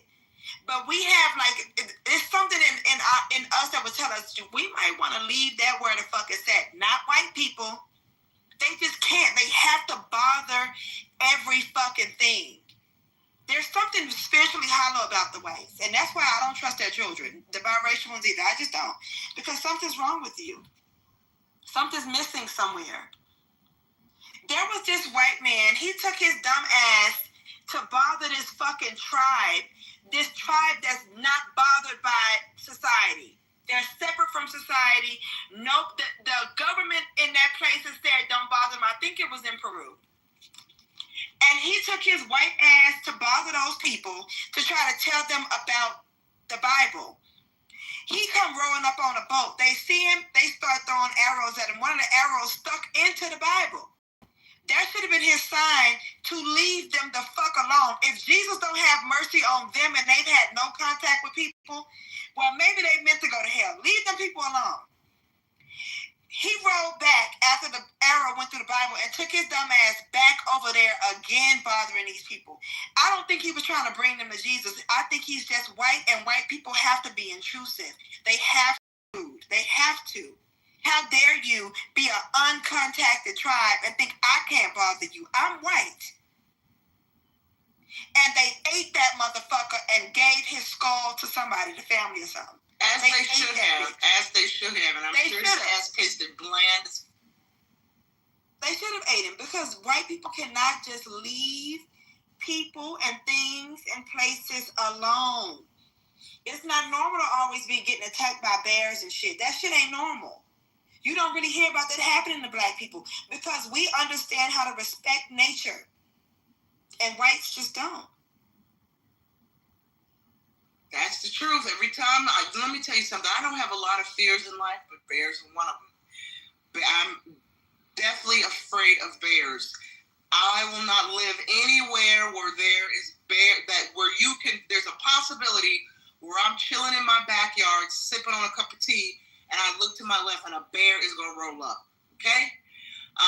So anytime I hear about a bear attack, and I just heard about within the past 2 or 3 months, bear attacks, always involving white folks. Always involving white folks. And it's so strange to me. You know, they like going hiking in woods and shit. Nothing wrong with going hiking. But my first question, I lived in LA. Right? Anybody lived in LA, y'all know about Runyon Canyon. And I used to go to Runyon Canyon a lot. But once the mountain lions, we had one too many fires, and then mountain lions decided, bitch, we're coming down to Hollywood Boulevard. We're not going to stay in the desert, in the mountains and the trees any longer. We're actually going to come out to the street. Once the mountain lions started emerging in numbers that was abnormal, I stopped going hiking in Runyon Canyon. And then, of course, when I would hear about the attacks from mountain lions, it was always white folks being attacked, right? Yeah, I agree. This is going to sound really funny, but my friend said years ago, because we were talking about UFOs and things like that, and UFO abductions. Are they true? Are they real? Are they not real? And I said, it's interesting. Everybody since the 50s, 60s, I think maybe since the 50s, anytime you've heard of a so-called UFO abduction, 99.9% of the time it involves white people, so they claim. My friend said, I believe that's because the aliens know something about us that we have souls and they don't. So they always kidnap the soulless. And I said, damn. What she said, they kidnap and experiment on the soulless. Let me tell you, I truly believe I was abducted by aliens in 2021. I don't think I dreamed that. This is the thing. And this makes me think that what you're saying might be right. It seemed like I had something that they needed. See, I think they do take those white people because they're just fascinated. Like, what the fuck is this? It's white. But that didn't happen with me. I'm telling you, if I tell you about that damn experience, this happened to me in October 2021. They came and got me from my bed and brought me back. I'm telling you, those were aliens. They came in my fucking apartment. They did something to make my dogs not bark. Okay? And it's like they came through the door, which was crazy. And I was lifted out of my bed, and when they were done, they gave me some valuable information about our like a warning, and brought me back. Unharmed. But go ahead, what you were saying. Go ahead. No, I believe you, and I've told this story too a couple of times, and I'm not even making this up, but this is going to sound funny. See, people who aren't spiritually enlightened, people who aren't tapped in, people who don't open their mind to the possibility of either, for lack of a better words, timelines, multiverses, dimensions, aliens, spiritual guides, etc., etc. All this shit sounds funny to them. So I'll never forget, I remember this like it was yesterday. When I first came back to Chicago, when my mother was living in this apartment before we got this big family house, I was sleeping in the guest bedroom. And I remember it was dark. It was real late. I had the door closed because I like to sleep in the dark. And I was listening to music on my headphones, like the Bluetooth headphones, okay? And I was not drunk and I was not high. And I have to say that because when I tell this story, the first time I told this story on Clubhouse, folks were like, "Nah, were you high? Were you smoking some weed?" No, bitch, I wasn't. I can't really tell you what happened before I think they're called the Shadow Men. I'm laying there, not asleep, just listening to the music with my eyes closed. All of a sudden, I felt a presence in the room. Like I just felt that something was in the room with me. So when I open my eyes, I see 5 or 6 shadow figures. They were like these humanoid figures, but you could tell they were human in shape, but just black. They had no physical, no eyes, no nose, but they had the physique of a man, okay? But just completely solid black. And even though the room was solid black, I could still see these shadows. And it was almost like they just manifested in the room, and almost like my room was a portal to wherever they were going. And they were walking through the room, through the door that was closed, right? So on one side of the room was the door, on the other side of the room was a wall with a window. So it was like they were coming out of the wall where the window was, walking through my door. And I wasn't even startled. They didn't speak, but I could hear them saying, it's cool, we're not here to hurt you. Don't be alarmed. Girl, this is crazy because they didn't speak to me, but like they communicated it to me. Yes. I swear to, go ahead. No, but you knew what they were saying. It was all telepathic, wasn't it? Exactly. Yeah. So I just sat there and watched them, and it didn't last, maybe about 60 seconds. And I remember this so vividly. And this was like 5 years ago. And I had never heard of the show. And probably that week, I'm on Clubhouse. There was a guy, I don't remember his name, but he used to host tarot card rooms, and do your horoscope. And one day I just happened to go in his room. Never been in his room before, but this was right around, like maybe that week or days after my experience with the shadow people. And he's talking about the shadow people. And I'm like, fuck me, I was meant to be in this fucking room. And it was in that moment that I went online, because I didn't have a word for what I saw that day. I didn't have a word to describe it. But when he mentioned it and described them, I went on Google and looked it up, and I said, fucking hell yes. This is exactly what I just experienced. And I've been a believer ever since. So folks in the room, I know some of y'all are like, girl, that sounds crazy, but I'm telling you what I experienced, ladies and gentlemen, Kitover and under Anonymous down there. Just telling you what I experienced. They came in my apartment. I was in Manhattan. I was living in Manhattan. We had 2 dogs. I was in a bed with my lying drunk ex. And I heard my door open, and I even feel like, even though I was in the bedroom, I saw the light from out in the hallway coming into the apartment. How I saw that, I don't know, because I can't see that from my bed. And my dogs did not bark. I remember I was laying there, I couldn't move, and I was thinking, somebody just walked in here. I see the door open, and how I saw that from the bedroom again, I don't know. But I'm thinking, I see the door opening, somebody just walked in here. Why aren't those dogs barking? Because they were crazy. Those dogs were insane. If you cough, they would bark. I don't know why they were like that. So it was strange to me. So I remember knowing that something was coming in my apartment, and I started like lifting off of my bed. I don't remember exactly what happened right after that, but I know the next thing I know, I was in a room, and the room was like an elevator. Like it was a big room. It was a lot of people in there, and they were like having a party or something. It was like a fancy, like a cocktail party, like a dinner. It was cute. Everybody was dressed nice, but the room would go up and down like an elevator, the whole entire room. And the people there were like socializing, but watching me. It was like they were trying to make me think that they were not paying attention to me. That's what it felt like. Like they didn't want me to know that they were paying attention to me, but I would catch them like watching me. And I remember feeling like I was really like special. Like I was like special in this space somehow. Anyway, so then I guess the elevator got to a room. Everybody was like leaving.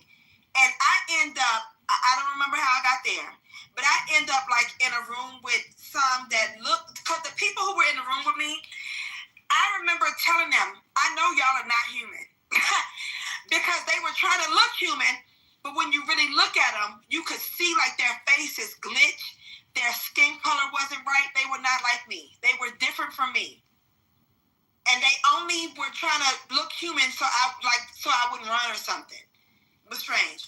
So anyway, I end up in a different room with some that obviously were not like me. They wasn't trying to disguise themselves. And I remember them communicating to me that they're not, here to hurt me and please don't hurt them. That's what makes it strange. Like they felt like I was capable of hurting them. They started, they were kind of obsessed with my breathing. Like they wanted me to be comfortable, like they wanted me to relax, but they wanted to know how I breathe. And they were fascinated with the fact that I can breathe from my nose and mouth. I don't know why. And what I was thinking then, does this have something to do with COVID? Because this was October 2021. So I'm thinking, is this COVID related? Like, what's going on? Anyway, they did not do anything harmful to me. They thanked me, girl, thanked me for coming with them. They told me they were going to take, hey, electromagnetic, I'm in here talking about how I got abducted by aliens, and I swear this happened. I told this story on Clubhouse the next day. Sure did, in a room full of women. Hold up, time, were you there? When was this? I don't remember. This was in Alman's room. You used to be in Alman's room? Sometimes, yeah. Okay, this was back in Alman's room. The next day, I was on Clubhouse. I was quiet the whole time, and people couldn't figure out why I was quiet. And I just started crying and told them, like, something strange, very strange happened to me. Anyway, they were real obsessed with how I breathe. They really wanted to know about that. And they kept, showing that they appreciate that I was allowing them to understand how I breathe. So at some point, we're walking down this hallway. I swear this is so crazy. I can see it. We walk outside, and I swear this is it's like a world, but it looks very advanced. So I get in this vehicle, and first of all, when they were trying to communicate with me before, they were trying to show me an iPad. But somehow I knew that the iPad was, I don't know how I knew it, but I knew that this was for us to communicate. So we just started communicating without speaking, but it was like an understanding of what we were saying. So when I got to the vehicle, the one in the vehicle tried to give me the iPad again. But then the one that walked me to the vehicle was saying, and it was bright daylight, like bright as fuck. The one that walked me to the vehicle was telling the one in the vehicle, no, she understands. She doesn't need that. I didn't need the iPad to talk to them. So when we're in the vehicle, they're bringing me back. And it's like in the vehicle is a little more dark. Like I don't know if the windows were real tinted. I know this sounds crazy. I swear this happened. It got dark when we got in the vehicle. It would make you think the windows were tinted. They start telling me that I cannot trust the government. They tell me, don't trust the leaders, don't trust the government. They said that they told me I need to buy land. I swear to God. They told me that I need to buy land. I'm going to need it. I'm going to need the land. And they do not believe what they tell me. And they brought me the fuck back. How I got back, I just know I was in the vehicle, and then I lowered back onto my bed. It felt like I was lowering back into my body. And then they were gone. This happened to me October 2021. I got on Clubhouse the next day. That room might still be on Clubhouse. You never know. I got on Clubhouse the next day, and after I was quiet for a few hours, I told the story. That shit was crazy. And I know that the way that white people have described it, when I used to watch Unsolved Mysteries, it's not the same. It was like they had a respect for me. like they had a respect for me, and they thought that I could fuck them up too. And they was like, "Look, we're not trying to hurt you. Please don't hurt us either." I wonder what the fuck that was about. To this day, I don't know what the breathing part was about. I think it was related to COVID, but I'm just gonna tell y'all what they told me. Don't trust the government and get some. Well, that's interesting because it reminds me at the height of COVID, a similar thing. Well, not a similar, but kind of a message.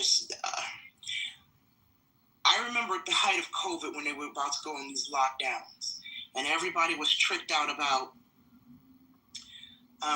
6 feet. We gotta stay 6 feet. We gotta mask up. Can't hug grandma. Don't touch your groceries, etc., etc.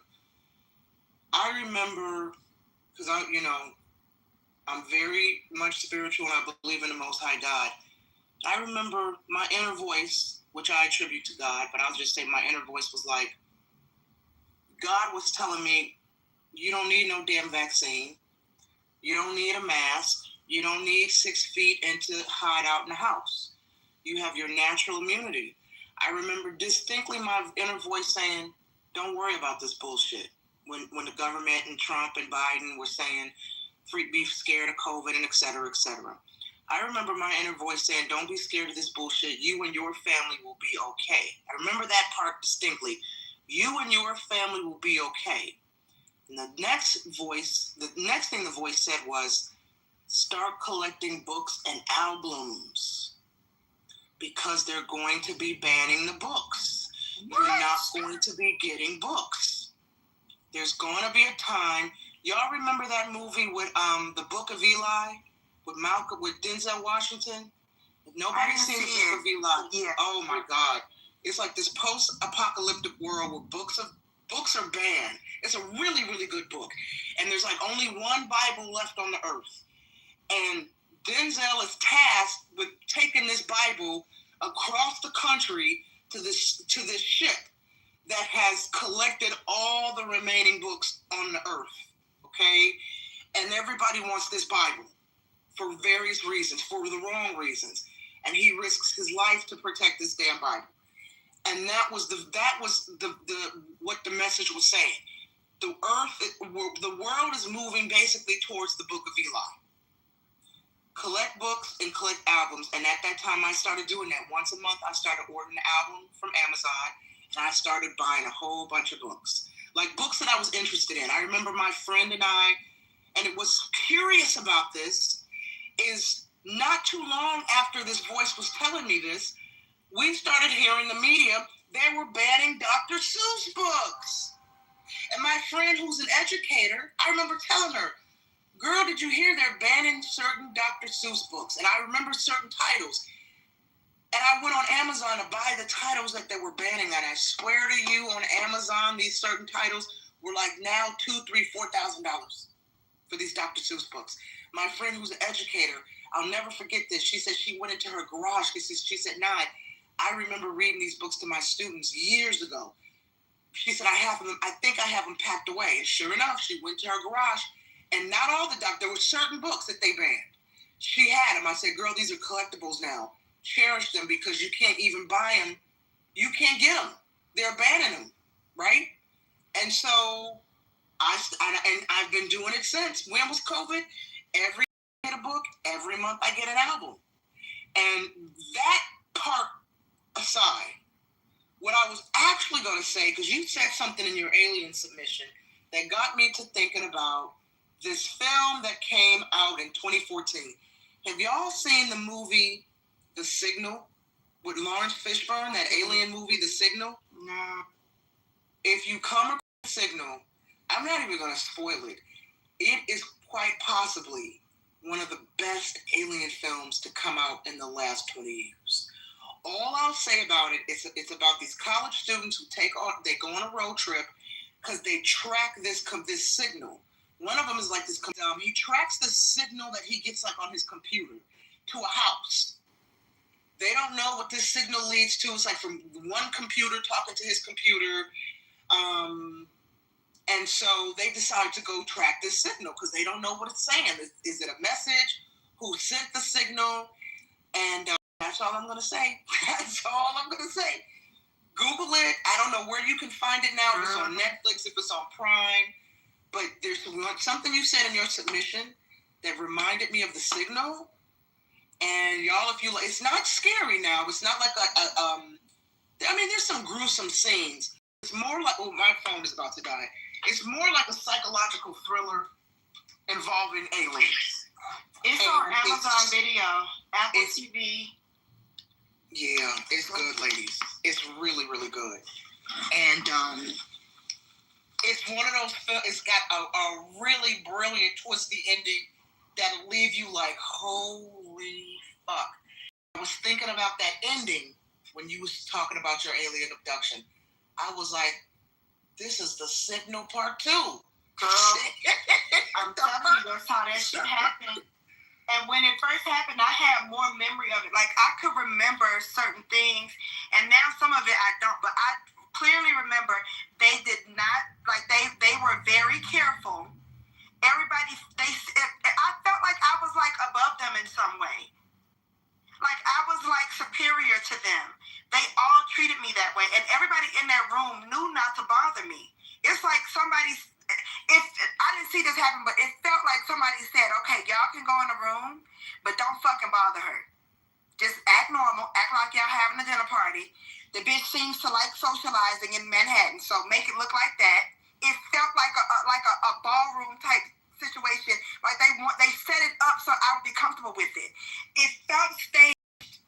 Like they were trying to find stuff that I like because I love the socializing. I love being the socialite. They tried to make it seem like that kind of room. Chandelier, all that. But the room was a fucking elevator. Like it was a big ass room that went up and down and people would get on and get off. And they didn't like want to startle me, and they didn't want to make me think that they were looking at me. I could tell that they were socializing, but also like trying to get glimpses of me. And for some reason, they felt like I was superior to them. I felt like I was a fucking queen visiting their home, like visiting their land. It was strange. That was strange. Well, it never happened again. Oh, go ahead. No, I'm sorry, I didn't mean to interrupt. I had clicked on somebody's profile just to see who they were. If they were, yeah, never mind. Yeah, Marley, watch The Signal. There's a moment, I'm not spoiling it, but yeah, I think you'll like it. I think you'll be like, holy fuck. So, there's, what you just said is very much on point with this film. And I think it's probably not too far off this film from what really happens when abductions happen. So for anybody in the room who's probably like, wait a minute, does this bitch believe in alien abductions? Yes, I do. I don't believe that, right? That humans are, we might be the most advanced species in our galaxy. You know, somebody said something to me once that I hadn't really thought about. And because here's the thing, you know, for those in the room who don't know, I am a writer and screenwriter, and I've worked in the entertainment business for a long time. And one of my go-to genre to write about is government conspiracies and alien abductions.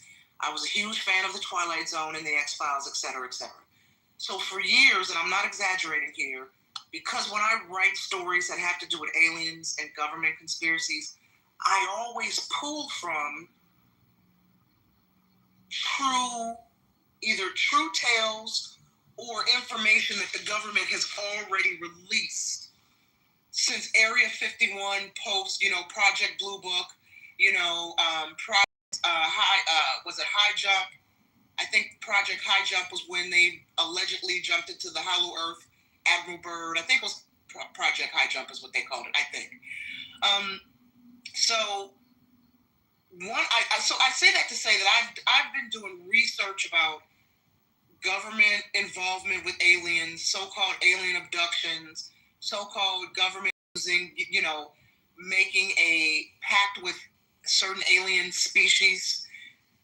They can abduct so many humans per year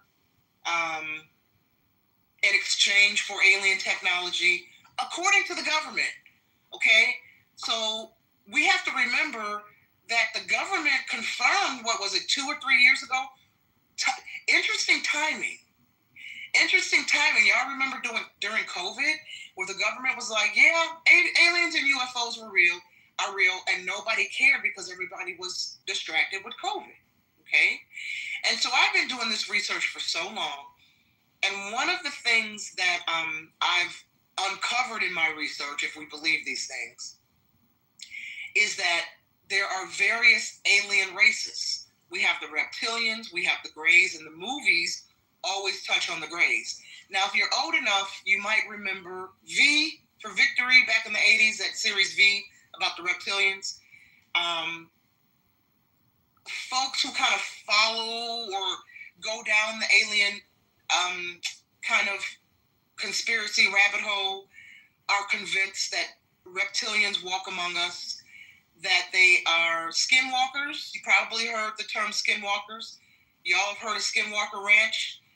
There are people who believe that members of the royal family are skinwalkers. They're reptilians. That some of our global elitists, like the Rockefellers, the Osari or Siri family are reptilians. Again, I know it sounds crazy until you do the research, and then you uncover things that the government has released since the 60s. If they're saying this shit is true, or if it's a trick bag, that's up to our individual interpretation. Okay? So with that said, someone said to me once, which I hadn't considered, that there's a possibility that some of these aliens are actually humans, right, from the future. And we're talking like 20, 30, 40, 50, 60 years in the future. Time travelers. We don't know how long humanity is intended to exist. We don't know if the human race is going to be around 100, 200 years from now. We don't know. And if we are, what will our phenotype, physical, how will we look? How different will the humans of Tomorrowland be physically, mentally, spiritually from the humans of today? And somebody was like, nah, I think the aliens are actually are us from the future coming back to warn us about certain things, or to provide us with knowledge about certain things, technology about certain things. But one thing I uncovered in my years-long research about these various aliens, alleged aliens, is that the Greys and the reptilians are at war. And they have been for hundreds of years, if not longer. And that the Greys watch over humanity because if we fuck up, it fucks up not only our galaxy, but surrounding galaxies. That's why they make sure we don't use nuclear weapons. Okay, they intervene. They don't give a fuck about wars and shit, because this is pedestrian. The World War I, World War II, the Holocaust and shit, while severe, but necessary in our evolution. It's the complete destruction of humanity that they're concerned about. They're also concerned about the infiltration of reptilians in our government and governments around the world, right? Allegedly. I put in alleged because I know a lot of folks don't believe this. They think it sounds funny. They think it sounds spooky. But I'm telling you in my research, this is the shit that I've uncovered that the government claims is true. Do with this information what you will. But I'm telling y'all, Hollywood tells you these things in their movies. They put it right out in the forefront because they know folks won't believe it because it's seemingly science fiction. And that's why I mentioned The Signal. Because I'm thinking, I believe when alien abductions happen, and listening to your tale, Marley, it reminded me of the signal.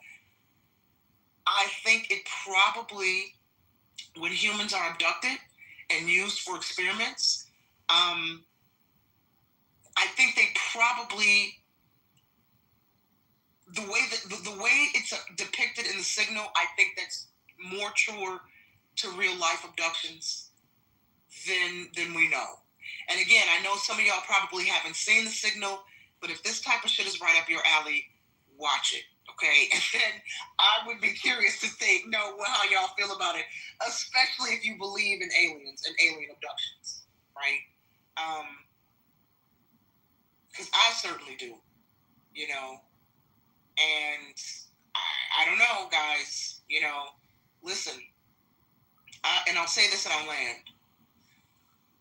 A couple months ago, when Donald Trump released the Epstein, when he said he's not going to release the Epstein list, and then we have these little distractions from the Epstein list. One of them was, remember, he's like, yeah, I just unsealed the Martin Luther King file. And folks were like, yeah, some of this information has already been public for a while, sir.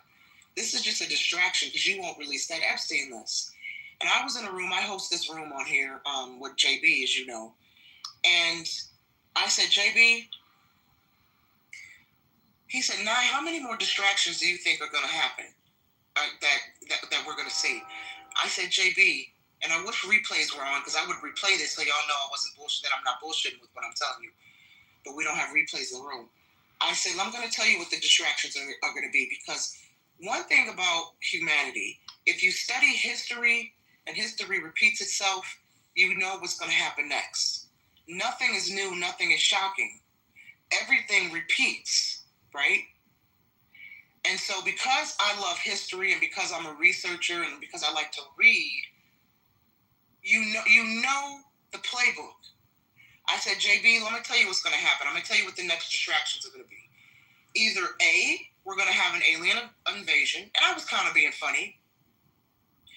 I said, B, either a white girl's going to go missing, and it's going to, grip the nation. It's going to be international headlines. A pretty young white girl's going to go missing. Anybody here in Western society knows almost every year, cute little white girl, some child or young white woman goes missing. Gabby was the last one, if y'all remember. And before her, we had Casey Anthony with her child, the baby down in Florida. I mean, every year, something with a white woman that makes international headlines. And I said, or we're going to have some sort of terrorist shooting, some mass shooting, sort of shooting that's going to cause all of us to clutch our pearls. And lo and behold, ladies and gentlemen, on this fine day, September 16th, I was just telling JB, I said, JB, I'll be damned if all three haven't come to fruition. Everything I told you 2 months ago, a month or two ago, was going to be a distraction. It's all come to fruition. We didn't have an alien invasion, but what we do have, in case y'all didn't hear, go Google it, NASA and some of your most brilliant scientists claim that there is a planetary-sized UFO ship or rock, they don't even know what the fuck it is, hurling towards the planet. I'm sure some of y'all have heard about this. Okay, I heard them say that they had 7-foot-tall black, this man said African Americans. Oh yeah, they have that's another thing, another faction of aliens that apparently on the other side of the moon are black female aliens, right? I've got to tell you that story in 1 second. So we've got the UFO distraction that's coming.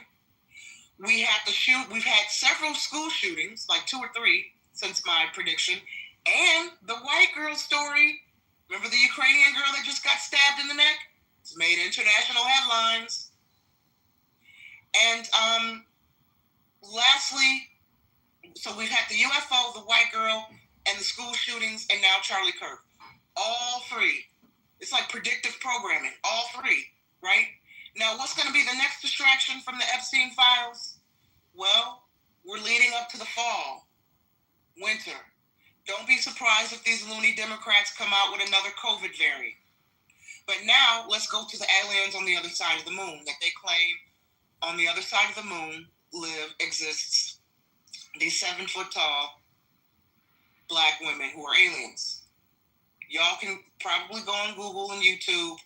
We're not pulling this out of our ass. This is what your government has been saying since like the fucking 50s and the 60s. Now, is it a trick bag? I don't know. I'm not a scientist. I've not been in the spaceship to see. But this is what I do know. I do know that some years ago, there was a video on YouTube. I'm sure you can still find it. And by you, I'm speaking generally. Where they say that up near the ISS, the International Space Station, exists another kind of space station that they call Santa Claus. It's an alien space station. Okay? The government claims that up in space, and for the record, they also say space, true space is the open. Just think about it. Why were they not able to just go in there and get it done? And I agree with you. I think if they would have gone in there quick and fast, the faster they got the operation over with, the less media attention it would get. The longer we were worried about our hostages too. Don't forget. Oh, stop! No, it. I agree. You guys are amazing people. Better than most of the other groups of people. You're not worried by that kind of stuff, the emotional stuff. You get shit done. Israel gets shit done. Yeah, and they should have. Everybody has to serve. So we have a covenant with the other people that if they get captured, we're going to try to get them back. It's the same with the Marines, by the way. But don't we think most of them would have said, go ahead, get it done. Don't worry about us. Remember Black Hawk Down? We don't leave our wounded on the battlefield. We don't leave our buddies behind. I mean, that's the covenant with the parent. Otherwise, how do parents let their kids go serve in the army? It's a covenant. I know it seems a little, I know it's part of the culture. Yeah, they have mandatory conscription. They have mandatory conscription, so they do have to. Yeah, I'm just trying to figure out how to stop the future. People serve with enthusiasm. People Yeah. serve with love. You know, it's like very different than the U.S. Everybody serves and they understand. It's a privilege to serve. It's really different. If I recall correctly, though, in Israel, isn't it kind of? This is what I've been told, and some Israelis. Most of the Israelis have agreed with me. Some have said, like, no, that's not true. But like, what you do in the military when you're conscripted, kind of sets the tone for. It's kind of like it's like it really can pad your resume significantly. So if you were part of it, you don't have to be like a combat guy. One of the I forget the name of the unit that is in Israel that is more has to do with intelligence. Well, there's intelligence, and then of course, like they produce a lot of people that are really good at hacking, and basically they get the smartest people. Like when so like when you get the smartest people from the smartest high school kids from Israel, a lot of them are gonna basically they're gonna be part of these different units where it's just like, oh wow, they teach kids that are like extremely intelligent how to hack shit, and then they're very good at it, and then of course their career possibilities blossom after that. I think yes, that's true, and Arabs can serve if they want to. The Druze do serve, the Druzian, which is their own ethnic group and religion. And we protect them. They serve. There are Arab commanders in the Israeli army. Well, from what I've heard, the Druze are a lot more. This is something I've heard from Jews. They're warriors, man. Is that the Druze Israelis are more. It's not a country I know. They're really loyal warriors. They're more gung ho fighters and even pro-Israeli and enthusiastic to serve in the military than the average Jewish Israeli. And when they got under attack in Syria, they left in jeeps. They went over to Syria from Israel to go defend their fellow Jews. this was like, okay, guys, cool down. We're gonna help you here. Don't go in your jeeps. We're gonna, send the military in. Yeah, I mean that's loyalty, man. That's something that I wish we had in America, right? A sense of common purpose and common value. I think we've lost that. I think we've lost that for a bunch of reasons. Yes, and it's upset. And this is why these attacks on Charlie Kirk, I think, are so outrageous. They're just inventing stuff and cutting clips together, like editing different clips together to misrepresent what he said and so forth. It's really outrageous. So the country can't even come together. There's a public execution, and the body isn't cold, and they want to kick the guy's poor dead body. It's just really. I'll say this, Norm. I'm somebody. I had to. I saw the video of the young Ukrainian woman, very beautiful woman. I would say, like, I would see her modeling photos, and I'd be like, so pretty, freaking gorgeous. And then saw that. Then I would see her when she got executed, and she looked like a little girl, and her reactions were very. It was pathetic. It was pathetic. Yes, and the first thing I could think is like it's just like, that's a little girl. I want to like save her. It had nothing to do with me thinking she's attractive. I just saw like how her face was animated. I just wanted to be like, oh my God, you poor little thing. Like, I wanted to protect her, and I just see so much disgusting shit. And with Charlie Kirk, I remember when I first heard about it, I believe it was last Wednesday, and then I hear a bang and I see his shoulder shoot back. Then I saw like one video. I saw what happened to a woman this close up, and I'm just like, he's dead. You don't survive that. It's a fraud, man. And it's not that I was unwilling to be optimistic. I was just being realistic. You don't survive that. It's not possible. It's a fraud monologue every night. It's not only was it like so violent. Like, I'm somebody who is on the right who would be critical of somebody like Charlie Kirk. And of course, he's somebody he was getting paid. He had to say shit. Where I don't have to worry about donors. I don't have nearly the reach of him as somebody like him. And every Jew has family ties. I could be critical, but he was, first of all, I would say about Charlie Kirk, he was a very effective debater. If there's some clips I can share with you, like where he was, like, wow, he's a very good debater. But I was thinking, like, what if that was like Ezra Klein or some like lefty person that was just like talking to college students, and I saw that bang, and then the same result. I would say, like, that is so sick. That's so disgusting. It wouldn't happen the other way around, because the professors, they're all teaching liberal ideology and stuff. You say it wouldn't, but this is a hypothetical. Like, I'm just saying, look, let's just say that, and I'll listen to Ezra Klein.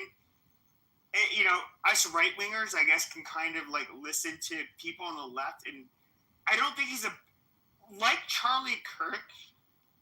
I don't think Ezra Klein is a bad person. I think he's actually probably a good person. Just very ideologically different. Yeah, I try to listen to the Young Turks a bit, because I feel like they have some integrity, because they'll call out their side occasionally. So I feel like they have some, even though I don't agree with a lot of what they say, but I like to watch Anna Kasparian, and I like to watch. Yeah, but Anna Kasparian, I'm trying to think of a really nice way to say this. I think Anna Kasparian is a clout chasing bitch. I don't. No, I think she's gonna lean more towards the MAGA crowd now that it's more profitable for her. Well, she said she didn't vote for Trump. She left the left, so she says she's moderate now. She voted third party. She still says some stuff that's kind of out there, and she's still super critical of Trump. But I don't know. I mean, is everything I feel like there's money to be made probably on both sides. And of course, yeah, right now MAGA more so because we're winning. I don't know. I feel like, is everyone just chasing a buck? I think she's doing okay already. So. Well, I think that's to some extent, yes. But back to my point, if I was to see like a liberal influencer get shot in the neck like that, like if I saw right wingers mocking his death afterwards, I would kind of get into a primitive area where it'd be like, you're a piece of shit. I would start targeting them, and I would start, on a personal level, fucking with them, because I would think you're such an abhorrent piece of shit that you think that is okay. Like, why is that okay? And I would start. I would literally start using pain points. Commenting on things that I know that would trigger them, and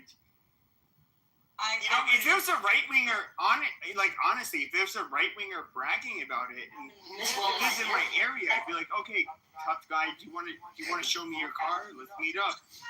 I personally think I just think it's so disgusting and pathetic. And I think it was like a YouGov poll that showed.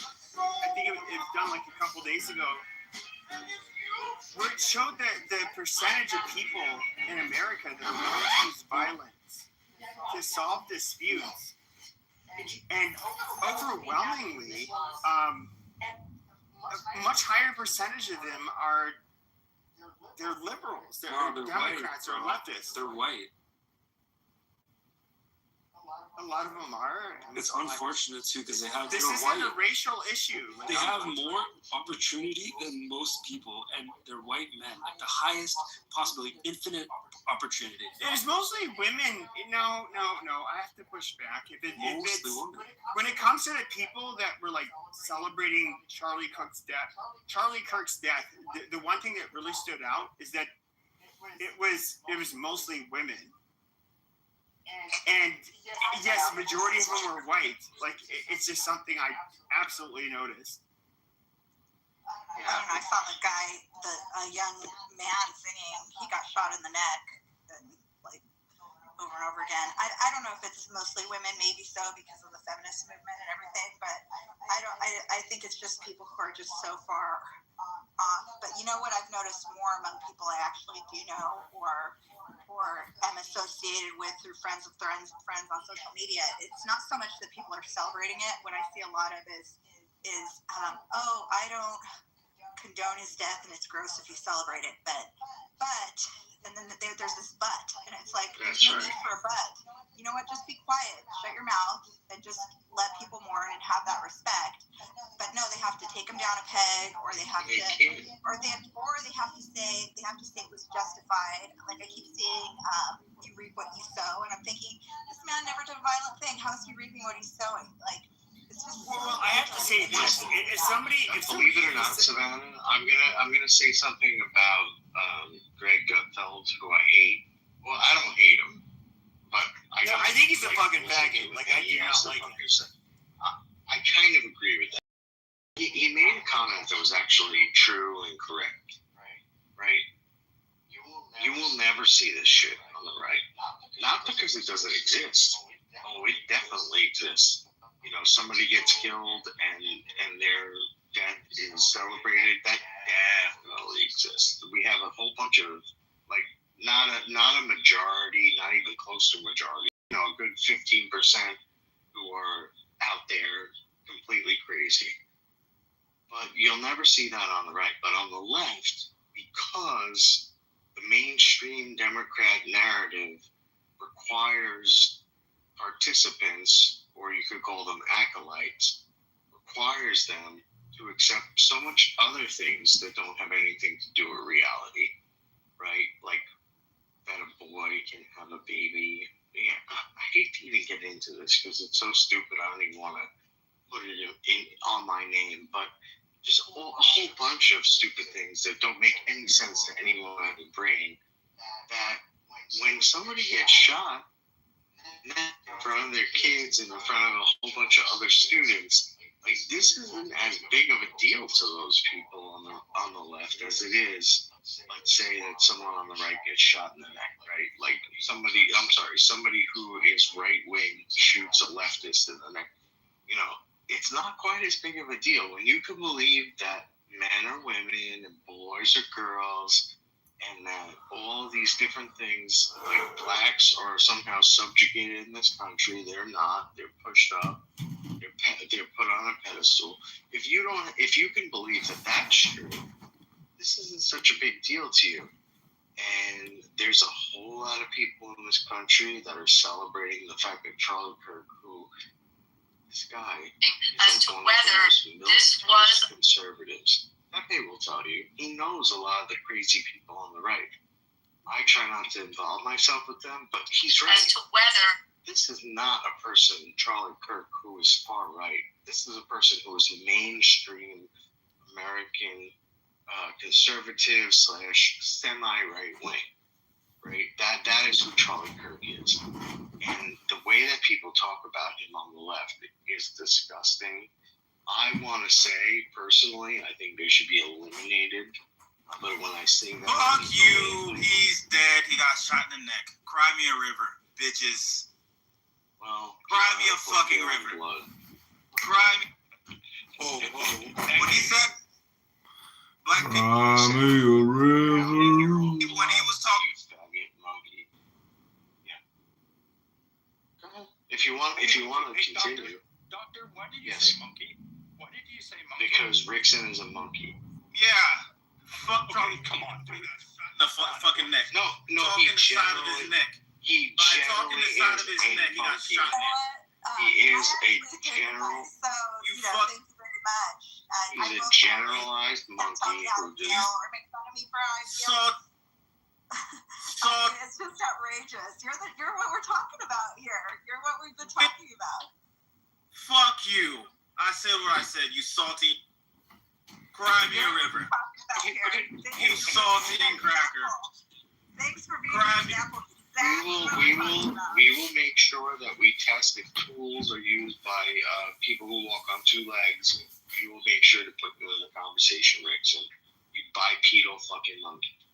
Dude, you know what? He did us a favor because he just was a great example of exactly what we're talking about the crazies and the animals.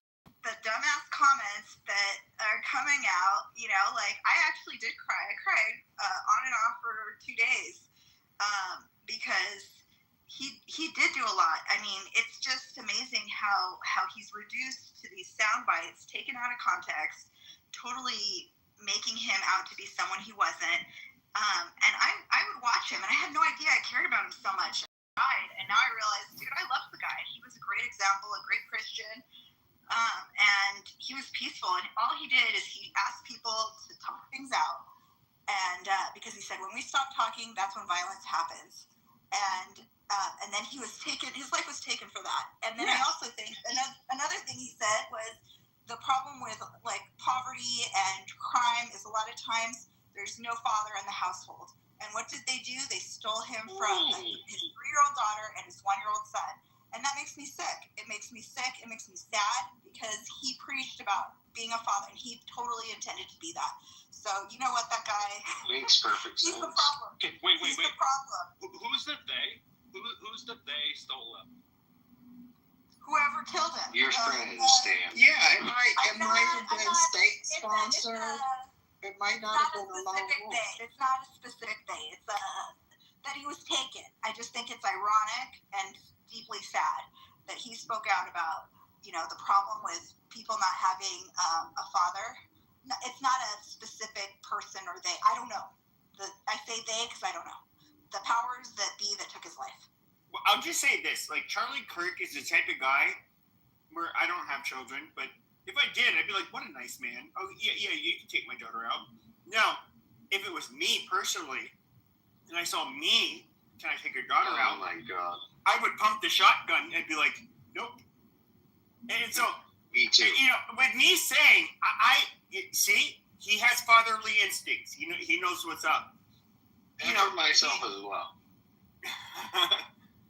And so, this guy, he was like legitimately seemed like a really nice person, a good person. He had beliefs that some people found that offensive, but I've actually never seen somebody.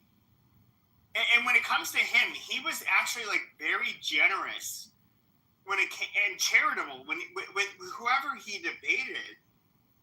And like, there's nothing you can really bring up about this guy that shows that he was a bad person. And this is the ironic part. Like, what? How was Charlie Kirk a bad person? Why did he deserve his fate? The person who came in was political. They risked everything. Well, they don't have like a verifiable identification, but these are federally enhanced charges that he was getting ready to have. Susanna, I'm glad you said you cried, because I cried too. I only seen him one time on a temp assignment. It was brief. But, he stood there like, I'm the shit, So I was like, I felt weird because I knew he had to give authorization for my time card to be signed. And I was like, he's a kid, like that. I was like, oh my God, I've got to either own my own business or get a career, like that. Because when you see them that young, you're like, wow. But he was definitely poised to do great things. But yeah, I cried. It blew me to my knees. I actually cried one time with crocodile tears. And it's like the older I get, the less I show emotions. But yeah, I did cry at least once for him. But I'm happy because he knew the risk, and he knew who his God is. Yeah, I think what else gives me comfort is that his voice is now amplified. I mean, it's created a movement like no other. And then you often see, I mentioned Gutfeld earlier, but I feel like he said it, but I've been seeing it on the news all over. You see prayer vigils everywhere. There's all these prayer vigils. It's millions of people. And I just think that's so incredible. And for those of you that believe in Jesus Christ, I was talking to a friend about this loss of Charlie Kirk, because it just seems to be hitting so many of us so deeply who really knew and cared about his message. And she said, you know what? It's when we're all the body of Christ. We're all followers of Christ. We're all brothers and sisters in Christ. We're one body of Christ. He tells us we are his body. And so when we lose a member of our body, it hurts. And we lost a member of the body of Christ. And so, yeah, and I don't even feel that way. I feel like with God's judgment, maybe he's a saint. Maybe he, has an assignment to do to, come back on the seat of David that would never be empty. But the thing about it is, Charlie represents a Christ-like figure in the fact that when you strike the shepherd, the sheep will stray. So now everybody has, like, I didn't even have time to cry because I just cried for my sister who had died in April.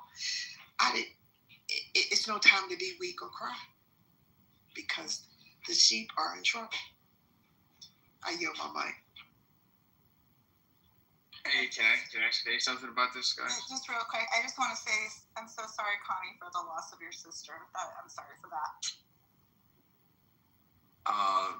Yeah, I was just gonna say, like, George Floyd didn't really die. That's a robot of him. You know that? Who is this talking right now? Tony? Me, Private. Me, Tony.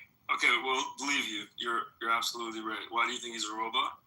Yeah, it's like a robot figure with like the voice of like a real man. He didn't really die. So I just wanted to say that we did all the Black Lives Matter. Amazing. I removed him.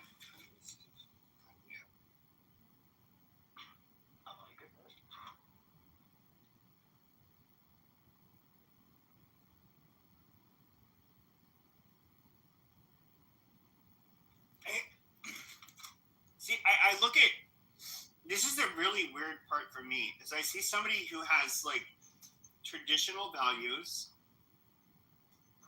like, people who say, like, even the guy who killed them, I think he might have some mental health issues, honestly. How do you... He took the ACT test. His scores, he's within the one, like, literally within the top 1% of the people who took the test. Very, like, intelligent individual. He thought this through very well. And he's somebody who had a full ride scholarship, dropped out of school, and then all of a sudden he's like I don't know, what is he doing? And I will say this, as somebody who, when it comes to somebody who ends up experiencing, like, their first symptoms of a serious mental illness, it's very possible that he's crazy as fuck,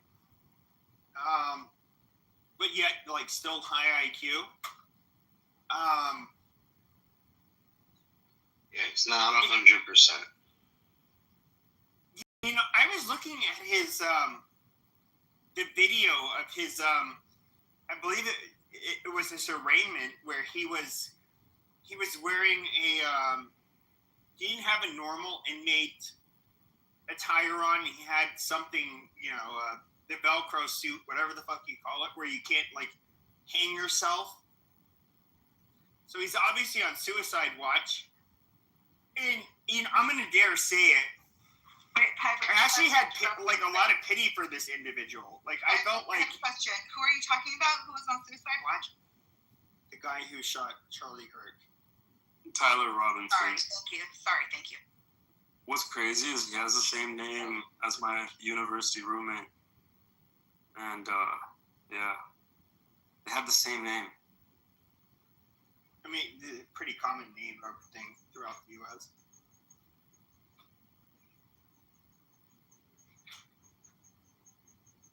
But I do think that, like, even, like, the tweets that came out, or not the tweets, the messages, the text messages and Discord, what's really weird is he seemed to be like, oh, yeah, you know, sorry, guys, yeah, it was me. And, like, even these trays didn't seem to, like, really be behind it. They were just kind of like, are you serious? And I believe it was his roommate. And one of the messages was, like, so sad to see how he died. Like, holy shit. And yet, you know, it was him. Do you believe them? Like, do you believe that this is the guy? Yeah. I'm not saying I don't. Yeah. 200, I so, feel the same way.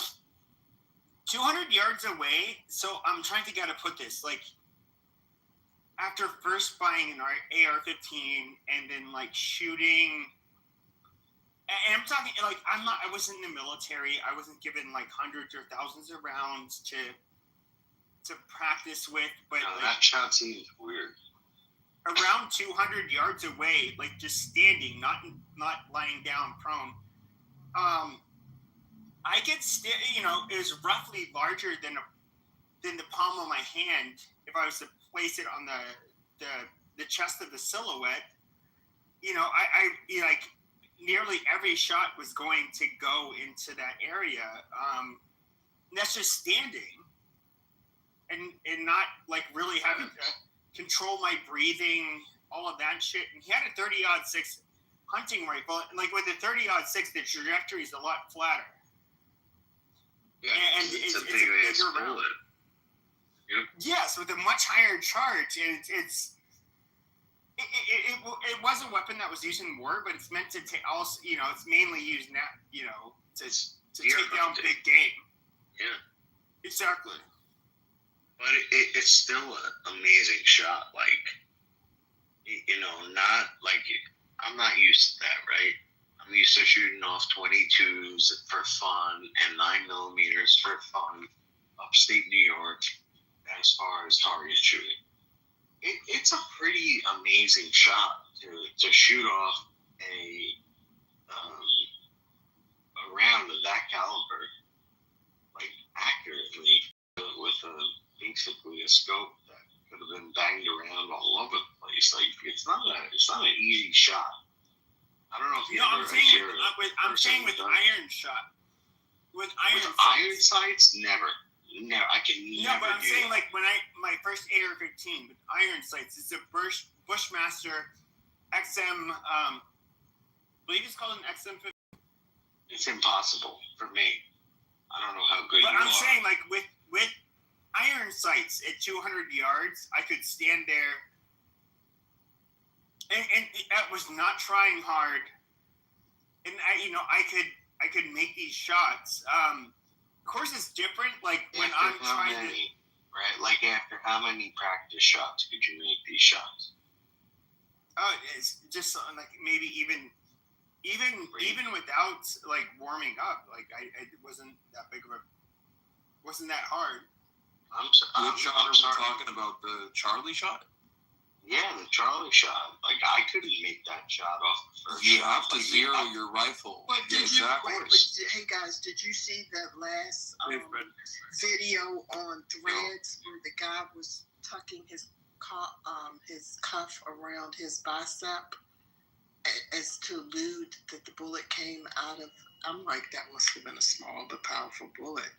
I saw that. A friend sent it to me, but it just looks It was like a 308.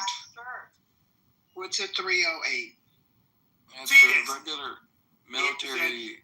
I would be admitting to doing something illegal. There may have been a person with a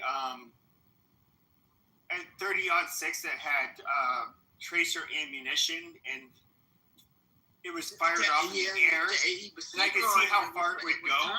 He was signaling it was time, that's for sure. But I would say this: a 30-06, it's even from an archaic rifle. Okay, so if you're used to shooting like 5.56, 223 has a little bit of a lighter charge, not too much of a noticeable difference. But then you shoot a 30-06 rifle, it's not even like as bad as like a 20 cal like shotgun, but it definitely noticeable. You think it was a 223?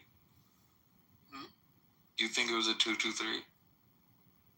No, it was a 30-06 is what was used to kill him. I think it was a 308, and because I could just tell from like the shockwave that went through his body, like when the bullet How hit can him, you right? tell the difference between a 30-06 and a 308? I'd love to hear this. No, I'm not saying that. I'm saying it's not a 223. We know it wasn't. It was a 30-06. Yeah, you're saying 223, so I thought maybe you're talking about like it got hit by a No, 223. I'm talking about the difference between like recoil with the 30-06 versus a 223, which recoil is the recoil of a 223 is not like with the buffer spring system and everything that you see in an AR-15. There's like a lot of argument online. I don't know what's true, what's not. That it might even have negative recoil. So like if you're taking rapid shots, when it comes to the muzzle flip, and of course like if you do like a C grip on a hand guard and you have your elbow like raised so it's parallel to the hand guard, generally that will stop the muzzle flip. And so you can take really rapid shots. It's super easy. With the 30-06, it's a whole different fucking story. Like I would not be able to like shoot the same way. I'm not a ballistics expert, to be honest. Like I just shoot guns. But I think that what I agree with initially with what Doctor was saying, that you do need, because I've been a sniper, not a very good one, but I've shot quite a few sniper bullets, and I think that he shot sniper bullets, but no sniper says that they shot sniper bullets. He's not a sniper though. He's just a homie. He's not. You're not a sniper. You fucking LARPing. But he shot a sniper. It's different. LARPing. Yeah, you're LARPing. You said I shoot bullets. No sniper would use that phrase. Like you fucking faggot, like fake stolen valor piece of shit. Like you are. Who's talking about being in the military? Okay, but you said you're an experienced sniper. Where do you learn how to be a sniper? What does that have to do with being in the military? Faggot. Okay, all right. You know what? You're a cartoon character. You're not real. Okay, so since you're a LARPing piece of shit, I'm a trained sniper. You get trained to be a sniper in the military. There's some law enforcement agencies that I guess can teach you to do that, but they would not say. Use the term bullet. Like you're such a what a fucking retard.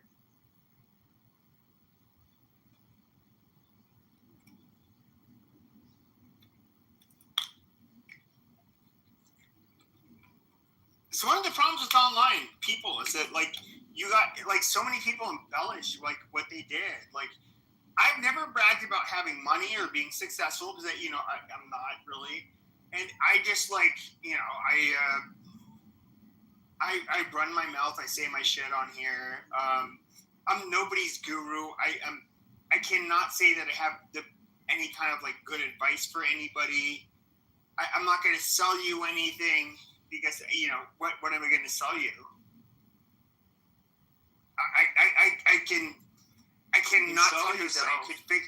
You can sell yourself.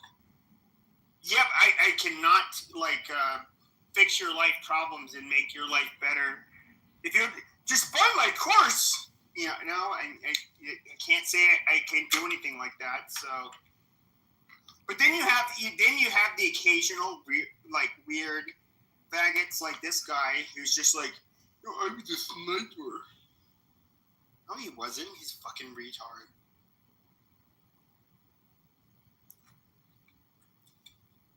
Okay, I think that's something you should get your ass beat for. If you get caught lying about being a fucking, especially, and I know it's my understanding most stolen valor occurs within the military. In other words, it's people embellishing their claims or embellishing what they actually did in the military. And they get called out for it. But when it comes to, a lot of people that never were in the military, I'm a trained sniper. I have a secret CIA, Black Ops. My shit's it's very super confidential, so, but I was basically an assassin for the CIA. You faggots deserve an ass whooping. I mean, I'm you guys are so over the top that, I'm sorry. You need an ass whoop. You need to be humbled. I was never in the military, What? Here's the really weird thing. Now, I can understand you have, pieces of shit like JB who have to, embellish a story about themselves. Because in real life, he's a low-class piece of shit. My number one. Hold on. So you have people that, in real life are, total pieces of shit. They're human excrement that it doesn't matter your race, it doesn't matter your religion. It's just it was JB. Look at his record. Look at how he behaves. You'd be like, no, my daughter. So look, maybe I would get a shotgun put in my face, get away from my daughter, and it's amazing. Okay, fine. But with him, it would just be boom. They there wouldn't be a warning because that's the kind of person he was, or is, I should say. I don't know. But there's no reason. You know what's really more pathetic than being I'm a nobody. I didn't make a bunch of money. I'm not some I'm not a guru. I'm not somebody who's ever embellished any claims of success or whatever. And so let's just say I was to ever get doxxed. You'd be like, oh, okay, he doesn't have a criminal record. Amazing. What are you going to bash me for? I didn't claim I had some kind of fucking empire where I was making a shit ton of money. But then you have a lot of the losers on this app that are just oh yeah, I'm super big shit, and then of course it's very easy to figure, to catch these people lying because okay, bro, where's your business? You make all this money, but you don't have any social media presence. You don't, like, where is it? Where can I look you up? See, you know, what's worse than being, so somebody like me, it's like, okay, I found your real identity. But then it's just like, whoa, but he didn't, like, exaggerate or lie about anything. But then you get, like, the people that it's just like, oh, they absolutely lied about everything. Like, which person are you going to say is, like, way worse? Or I should say pathetic. Like, I don't need to, like, LARP as a fucking war veteran. As somebody's never even been in the fucking military. Like, I don't know anything about the military. She's just a nurse on a psych ward, Pepe. Amazing. Hold on a second. I'm going to go ahead and... No. I didn't, but... JB lost, you know, a healthy debates. You lost white America. Looks like, you know... I've lost it twice, yeah. Yeah, but the thing is, though, see, like, the thing about, like, a faggot like JB is that what made him really mad today is that he opened up a room. It didn't have many people in it. I opened up a room. I have way more people in it than him. And I don't really care about the number of people I get in my room. But I know that it bothers him. And then he ended up, like, you know, a few people that are, like, big on the app ended up showing up. And, of course, he's going to mod them. And people are going to come into his room. And you know, he's somebody who cannot stand, like, competition. So he has to, like, resort to, like, you know, basically... Why didn't he have a falling Joe, you need to... Joe, he dogs my family. He's such a horrible person. He's, you know, that's what he has to resort to. And it's just like, in other words, Joe, I don't want this guy to open rooms when I have rooms. Even though I'm the actual doxer, or he's the actual doxer, I should say, he can't stand it. Because I'll steal his limelight. And that's funny. Like, let me look. How many friends do I have? 18. How many? Do I have a house? Nope, no house. Like, we're just different. We're far different. Now, what I could do, if I wanted to mod people, I would say, like, Connie, you're like my sister from another mister. You're the most beautiful woman, you know, I've ever talked to. Like Connie, I would really love to hear your contribution. Go ahead, Connie, I'd love to hear what you have to say. Go ahead, Connie. All right, I guess Connie's not there. You know, Beaver, you're like my brother from another mother. Go ahead. You know, he. By the way, guys, he's one of the smartest guys on this app I've ever met. You know, Beaver, go ahead. Introduce yourself, Beaver. I thank you so much for coming on my stage. But you know what? Whoa! Hold on. I'm trying to talk to Beaver. This is really good. I'm fucking talking here. I'm sorry. No, but I'm surprised he got as far as he got because people had caught him in fraud and other improprieties. I'm brand new to this app, but I feel like I just got a crash course on how it works.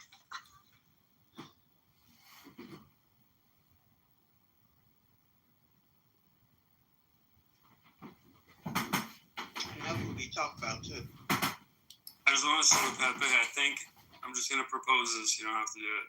Maybe if you did sell your body, it would fix people's lives. Who knows? You know, this might help a lot of people. Sell my body to who? I mean, not selling your body, like selling your time, like spending, like just being around them, just like being their friend and stuff. You could change people. Well, thank you.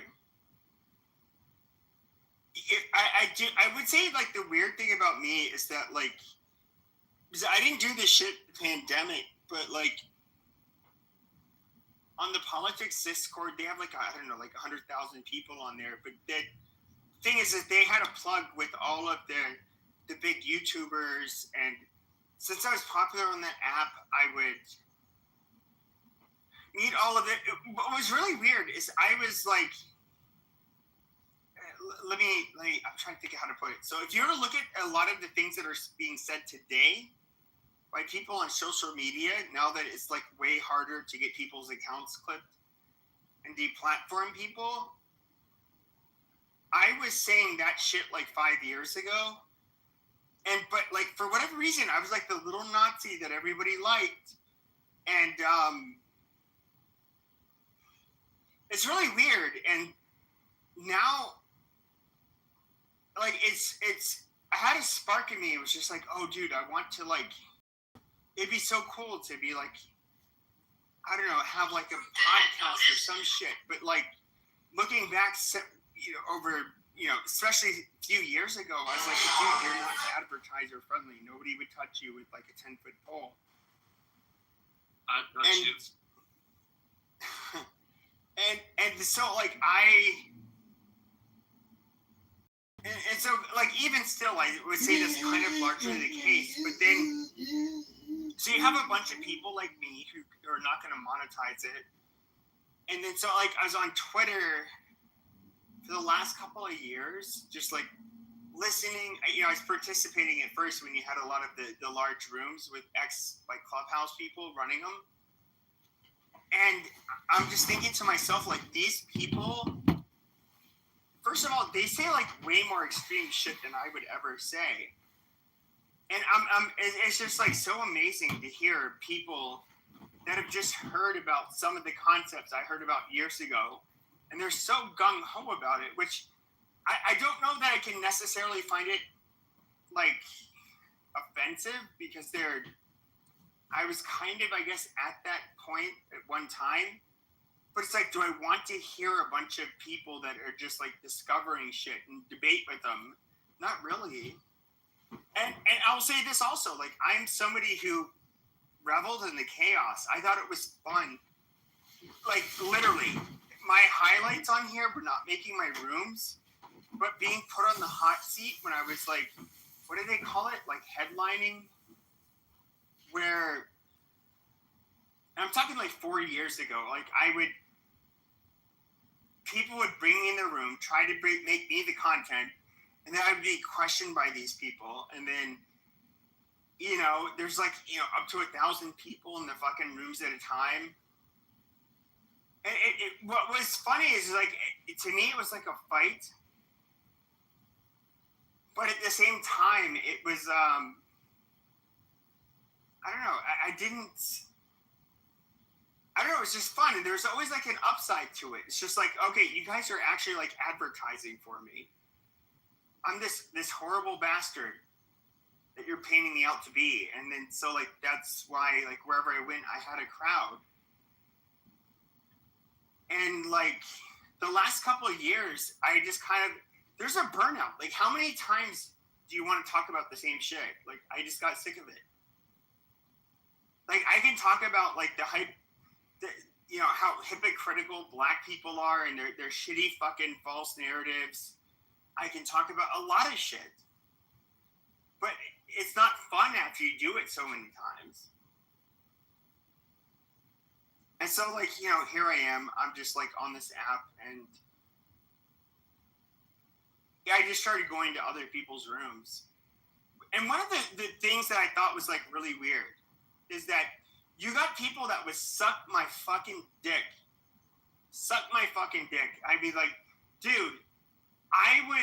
they'd be like, oh, Pepe's in the room. And they'd be like, they'd invite me up on stage. Amazing. And I'm talking about, like, the actual, like, big, like, content creators on here. Not like the faggots that are on here still. The ones that would pull in several hundred people. And then I would see all of the people now that still, like, make rooms on here. They're all, like, they were the dick suckers. They were the people who could not pull numbers. They could not get people in their rooms. And one of the interesting things I noticed is just like how their attitudes changed towards me once I was not like one of these people anymore.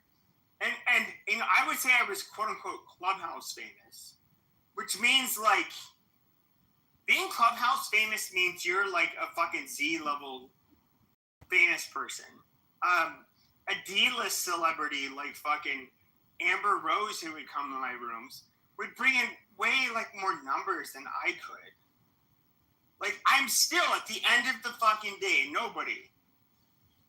But because I would have these big rooms on here, and it was controversial, I got a whole bunch of dick suckers. And then once I stopped doing it, I saw how it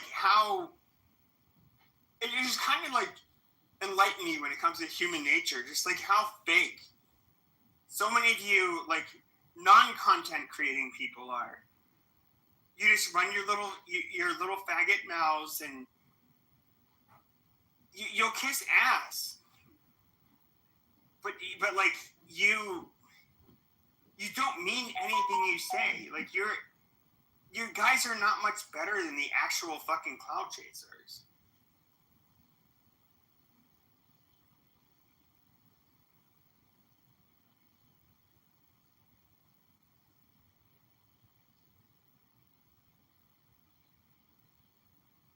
I mean, I just wish I could post the stuff that people would say, like what people would try to say to me like fucking 2 years ago versus now.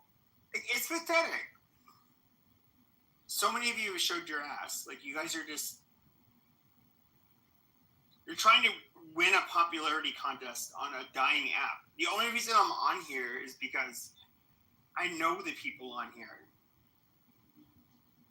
And I'm bored, and like I don't have a future in like this social media bullshit.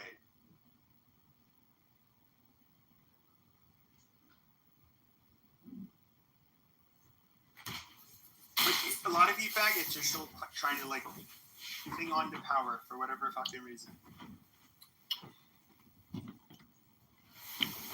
I would just say this: if you couldn't hang, which I came here like maybe a year and a half after the Clubhouse first got started, and it's my understanding that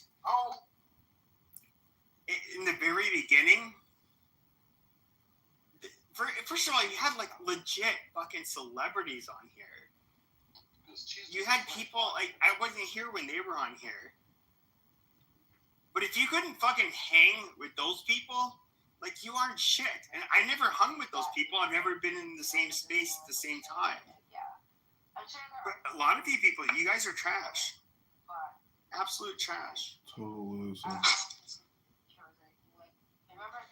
You know, someone just invited me to another chat room, and I was ignoring it, but I was just listening to you, and then you kind of were saying how all these people are trash. So I thought I would just go check out the other room I'm invited to, and no one else was in there. I only checked it for like 3 seconds, and they literally have your chat room recorded in the other room. Jada Jones wants to talk. That's total loser, pathetic, has no life. So that's the title of the other room. And in that room, that's all it's just you talking. That's it. Okay, so holy shit. So I'll tell you what. Go on Twitter, go on YouTube, and look up John Kitover. His name is JonKittover.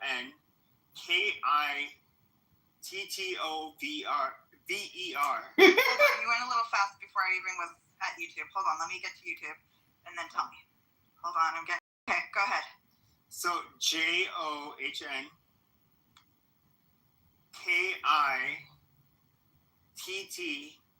I believe that's his name. All right.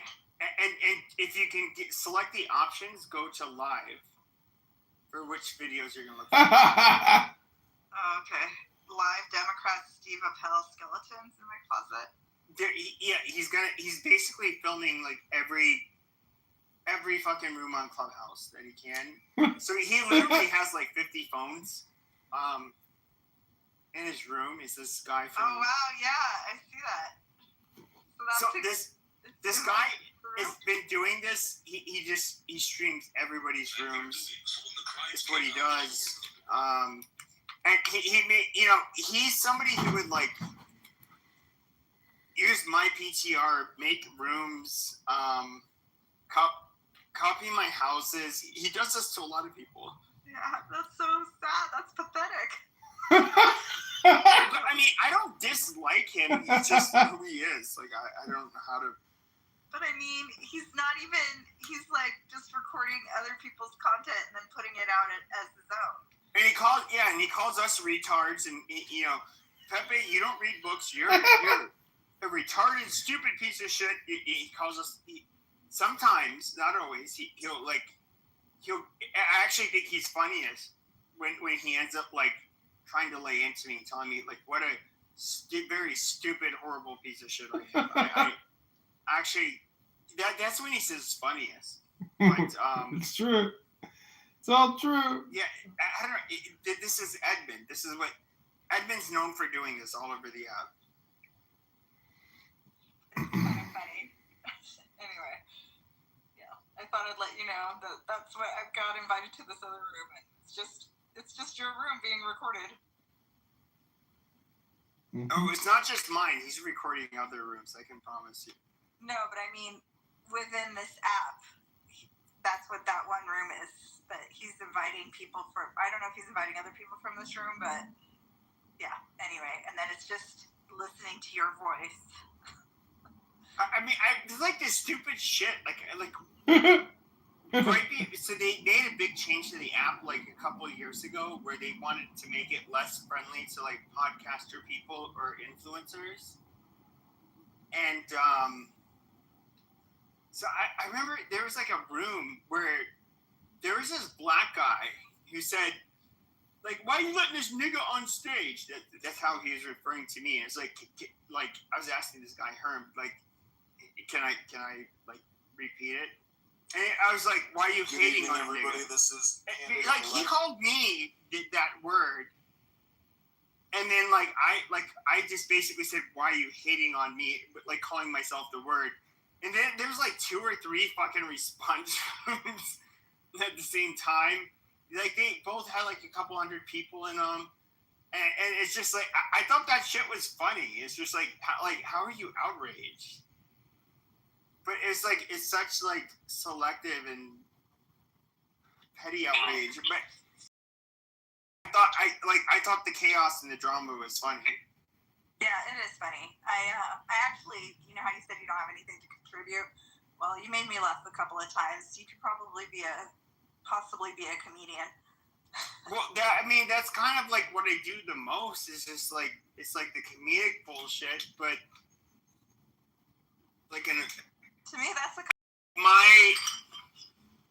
I don't see how you can monetize that. And like with me, it's just like, there's like probably 10,000 times on this app where I said that the naughty hard R, i.e. nigger, and they're just gonna be like, oh my god, he said that. Like you just need to make him face the wall, shoot him. I'm just like that horrible person. So if someone is civilly committed, typically you can hold for 72 hours, but people are getting out in 24 hours majority of them. So what we want to do is let law enforcement come in and take guns. They're a danger to themselves. Well, because without being adjudicated. So because they're my first boxing coach is still a stand-up comedian. I don't know, you have to like. I know it's like a really hard grind to go through, and then, but it requires like a lot of like creative storytelling. Whereas like I'm just like a shit talker. Well, it kind of starts off like when I was like a hole in the wall comedy show. Like you want to make sure everybody is like wasted, right? You want to do like 2 minutes at a hole in the wall. You can start off like with improv or like a local comedy, place or something like that. Just get on the stage at like a hole in the wall bar or something, But it's like dry bar, right? You want to do dry bar too, because dry bar is more like you got to be funny without using a whole lot of profanity. Like, so dry bar comedy, it's kind of like you got to be really clever with your punchline. Just have somebody just do like 2 minutes is a long 2 or 3 minutes is a long time to be on stage, bro. So yeah, man, just try it, bro. Give it a shot. I think you might have, you might find some traction and just get your feet wet. I appreciate it.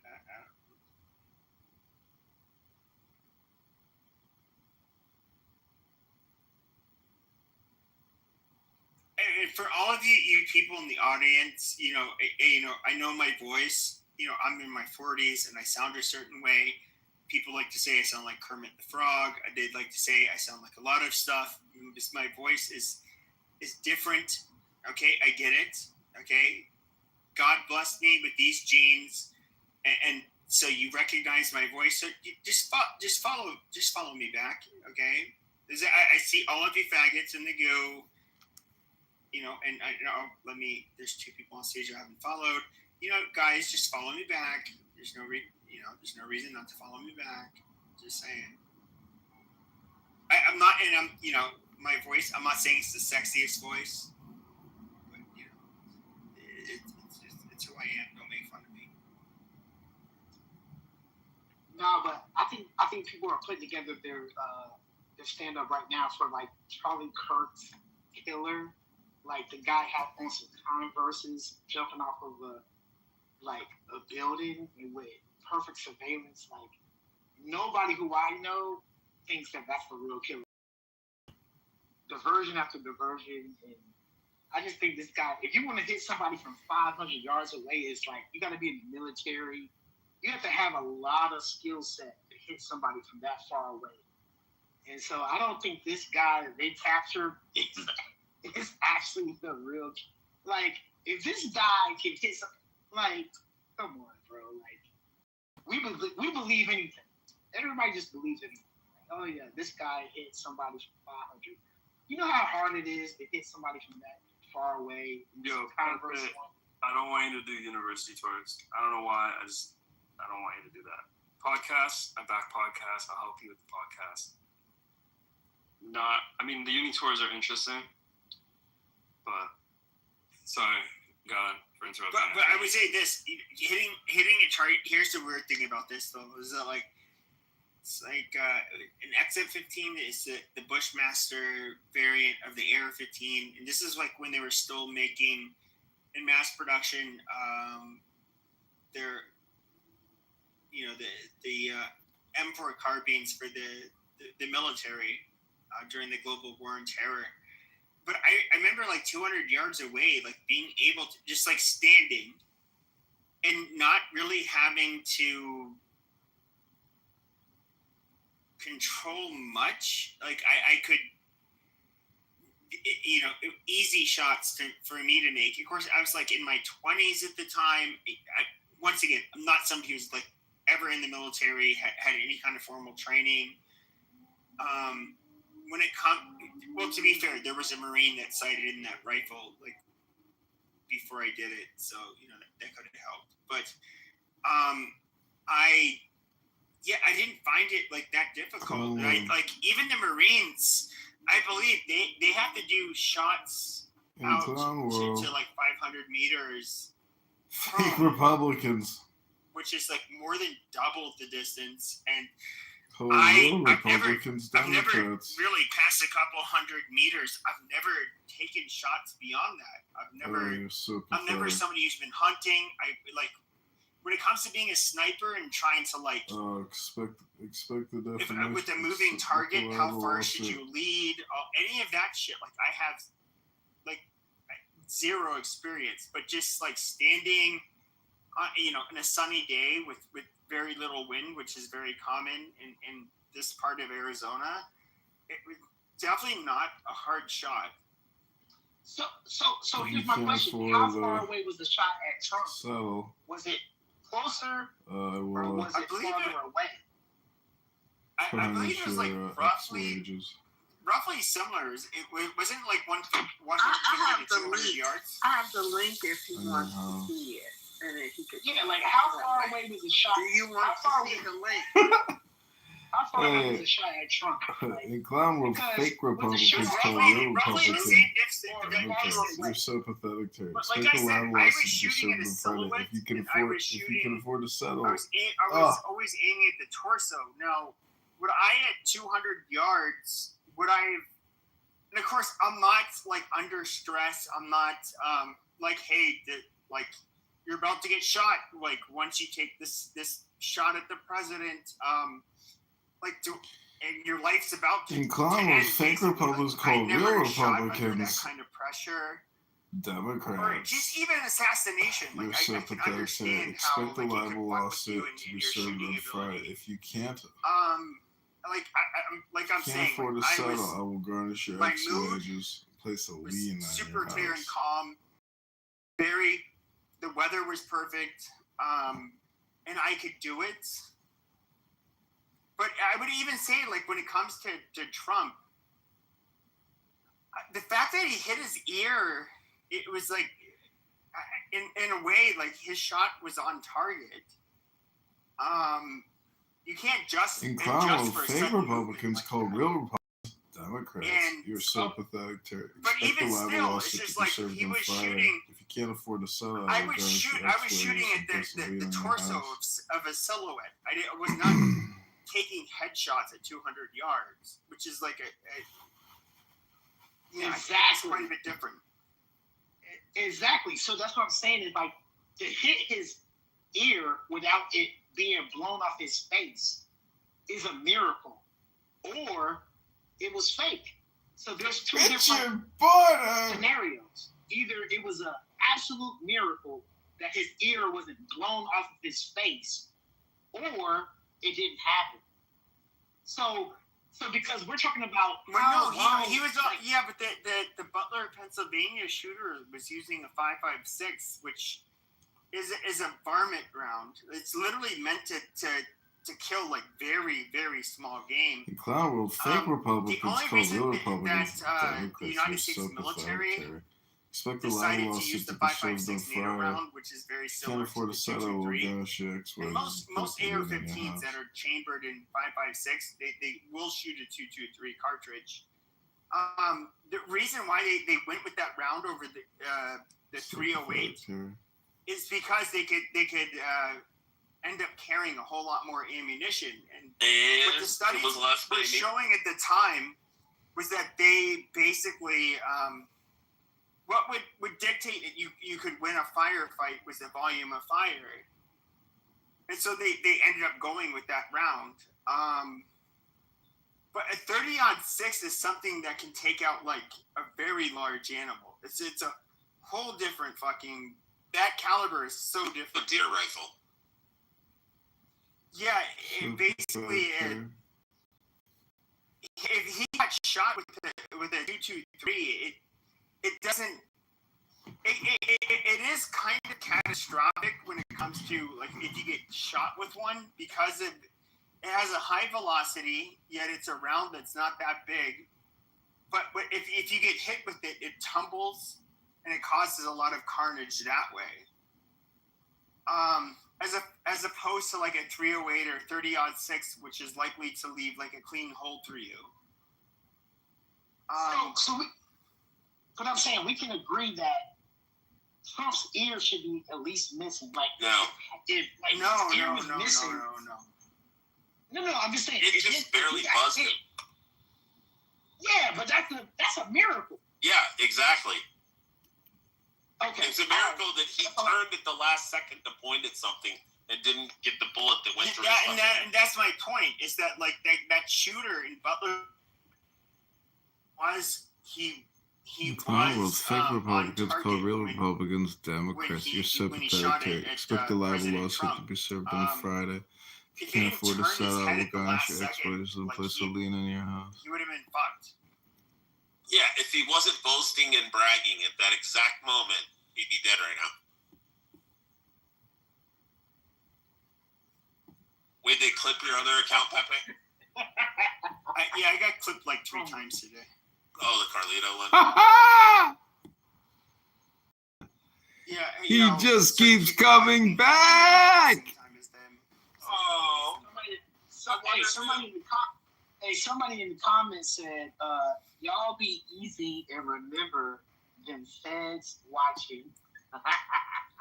Of course they are. If you're gonna say, if you're stupid enough to say like anything online that like you want to like target a group of individuals, or you're even like part of a group whose like explicit goal is to, I don't know, commit terrorism, yeah, the feds are gonna like totally be all over your ass. Wait, Pepe, can I call Vincent out for being a fucking retard?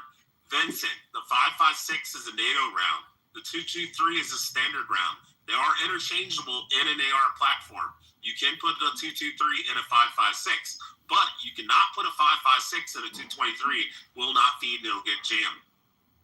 So you're largely correct. I mean, I have both. Still salty, but yeah. So the average, almost all AR-15s from the last like I don't know 20, 30 years can shoot a 2.23. Whereas like an actual varmint rifle that the 5.56 has a larger they have a higher charge behind it, and the casings are a little bit different. Yeah, exactly. They don't. You can't shoot a 5.56 received in a complimentary manner, or was that some sort of like deep-seated revolt that came from within his soul at what he was engaged in at this moment? I would normally never give him that credit, but bruh, come on now, dog. Come on, man. Bruh, you look traumatized while you telling the story. I don't understand. Yeah, I had an amazing time on vacation. Yeah, we went skydiving, we went snorkeling, and the hotel was beautiful. Yeah, they treated us amazing. It was a good time. It was it's a good time. Well, by the way, this didn't just happen in a vacuum. If you're wondering why these two people were having a conversation at all. Oh no. Israel might be controlling your favorite influencer. Here's how you spot them. When Benjamin Netanyahu came to DC to meet with Trump, most of the attention was focused on their plans for Gaza. What completely flew under the radar is that Benjamin Netanyahu had another meeting where he met with a group of conservative influencers.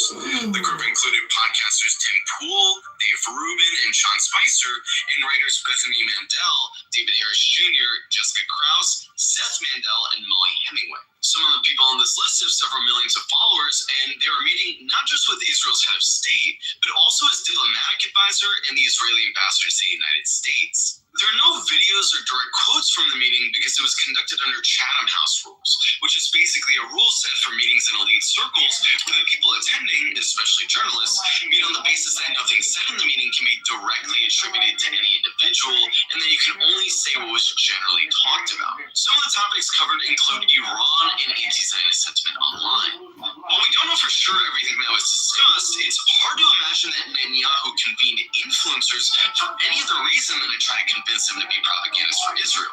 So is there any evidence of Israel manipulating online spaces to change public opinion? Yes. It's a stated position of the Israeli Foreign Ministry. Just 3 days after October 7th, Israel launched an initiative to recruit social media influencers in the United States to defend Israel. A spokesperson said, fighting on social networks and influencing international public opinion is critical during wartime. The world must understand that Israel's struggle is one of light against darkness, a life-loving culture versus low. And Israel actually has its own word for propaganda, which is hasbara, which translates to explain in Hebrew. In the weeks following October 7th, Israel already had a lot to explain. A number of American influencers got emails offering them $5,000 in brand sponsorships in exchange for doing a single live stream supporting Israel. But not just money, people are getting flued out. Israel to fund tour for MAGA and pro-Trump influencers, according to a Haaretz report, says Israel plans to fly 16 social media influencers who support Trump's MAGA and America First campaigns. The influencers each have hundreds of thousands to millions of followers. They'll be flown in to counter what the Israeli government sees as declining support for Israel among young Americans without citing any date.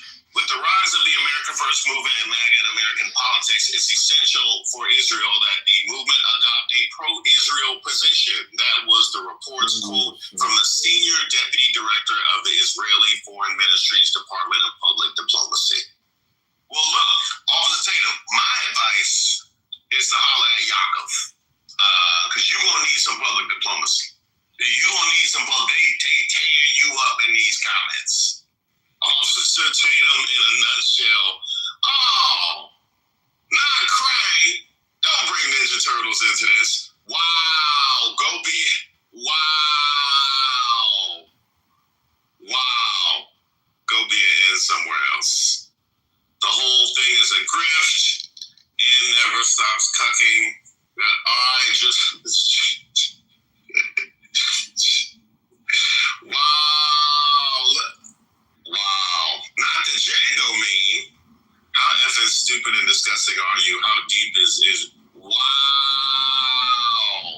We was only spit on one time.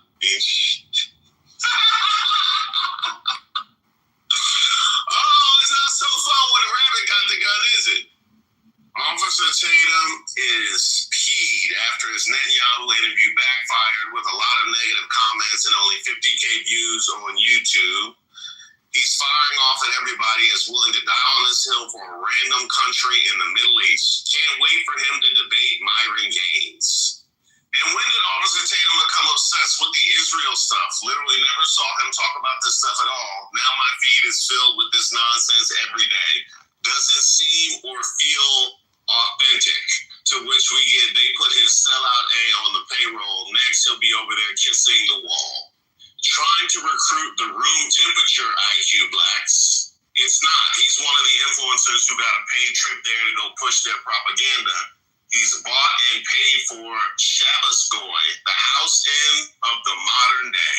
I didn't see nothing. I said, hey, let them fight. Let them get it out their system. They need to work that out.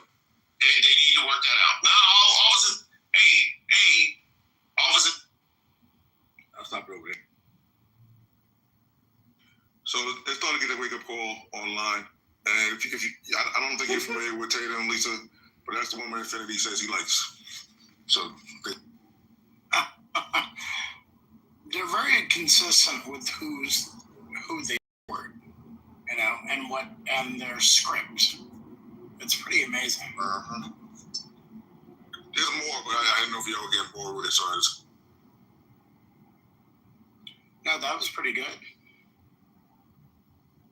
If you don't want to hear the rest of it, I'll play the rest of it.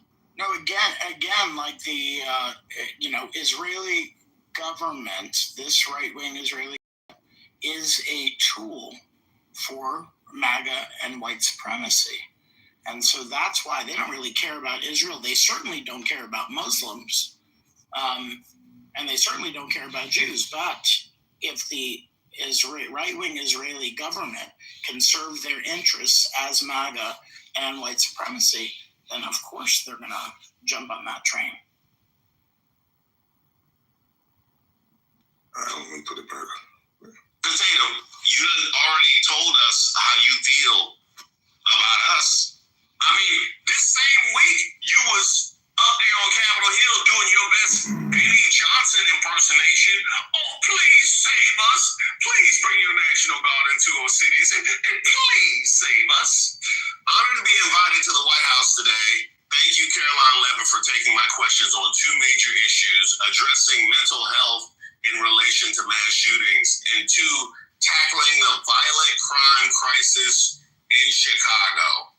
Now, rare is it that you just see somebody's worldview crystallize in a tweet, then you see it right there. Because certainly we have to have something to lean on when it comes to the mass shootings, right? That's where we start to get into all of the background and the psychopathy and all of the factors that go into mass shooting. But not Chicago, though.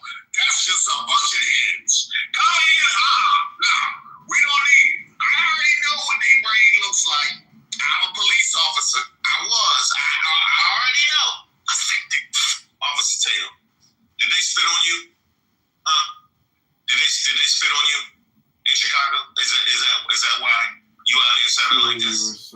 With that, I'll take questions. Here in our new media seat today, we have social media influencer and content creator Brandon Tatum. Brandon, thank you so much for joining us today. Why don't you kick us off? Thank you so much for having me. I really appreciate it. On behalf of everybody that follow me, the millions of people that follow me, I want to say thank you for making a sacrifice and dealing with some of the most disingenuous people on planet Earth at times. I have some questions. The first question is associated with the shooting that occurred the other day. And I want to ask the question of, we know that it's not a gun thing. Any rational person knows it's not a gun thing. We know it's a mental health issue. So I want to know from you, what is President Trump and the White House going to do to address mental health issues around the country associated with these shootings? And the second thing is Chicago. You know, anybody with a connected brainstem knows that Chicago's crime is out of control. And young black men are getting killed, laying dead in the middle of the streets every single day in Chicago. No president has addressed any of these issues. And so what is the White House going to do to address issues in their capacity to deal with the conflict and violence in Chicago? Sure. We know it's not a gun thing. We definitely know that it's not a gun thing. And it's not their fault. You know, it's got to be mental health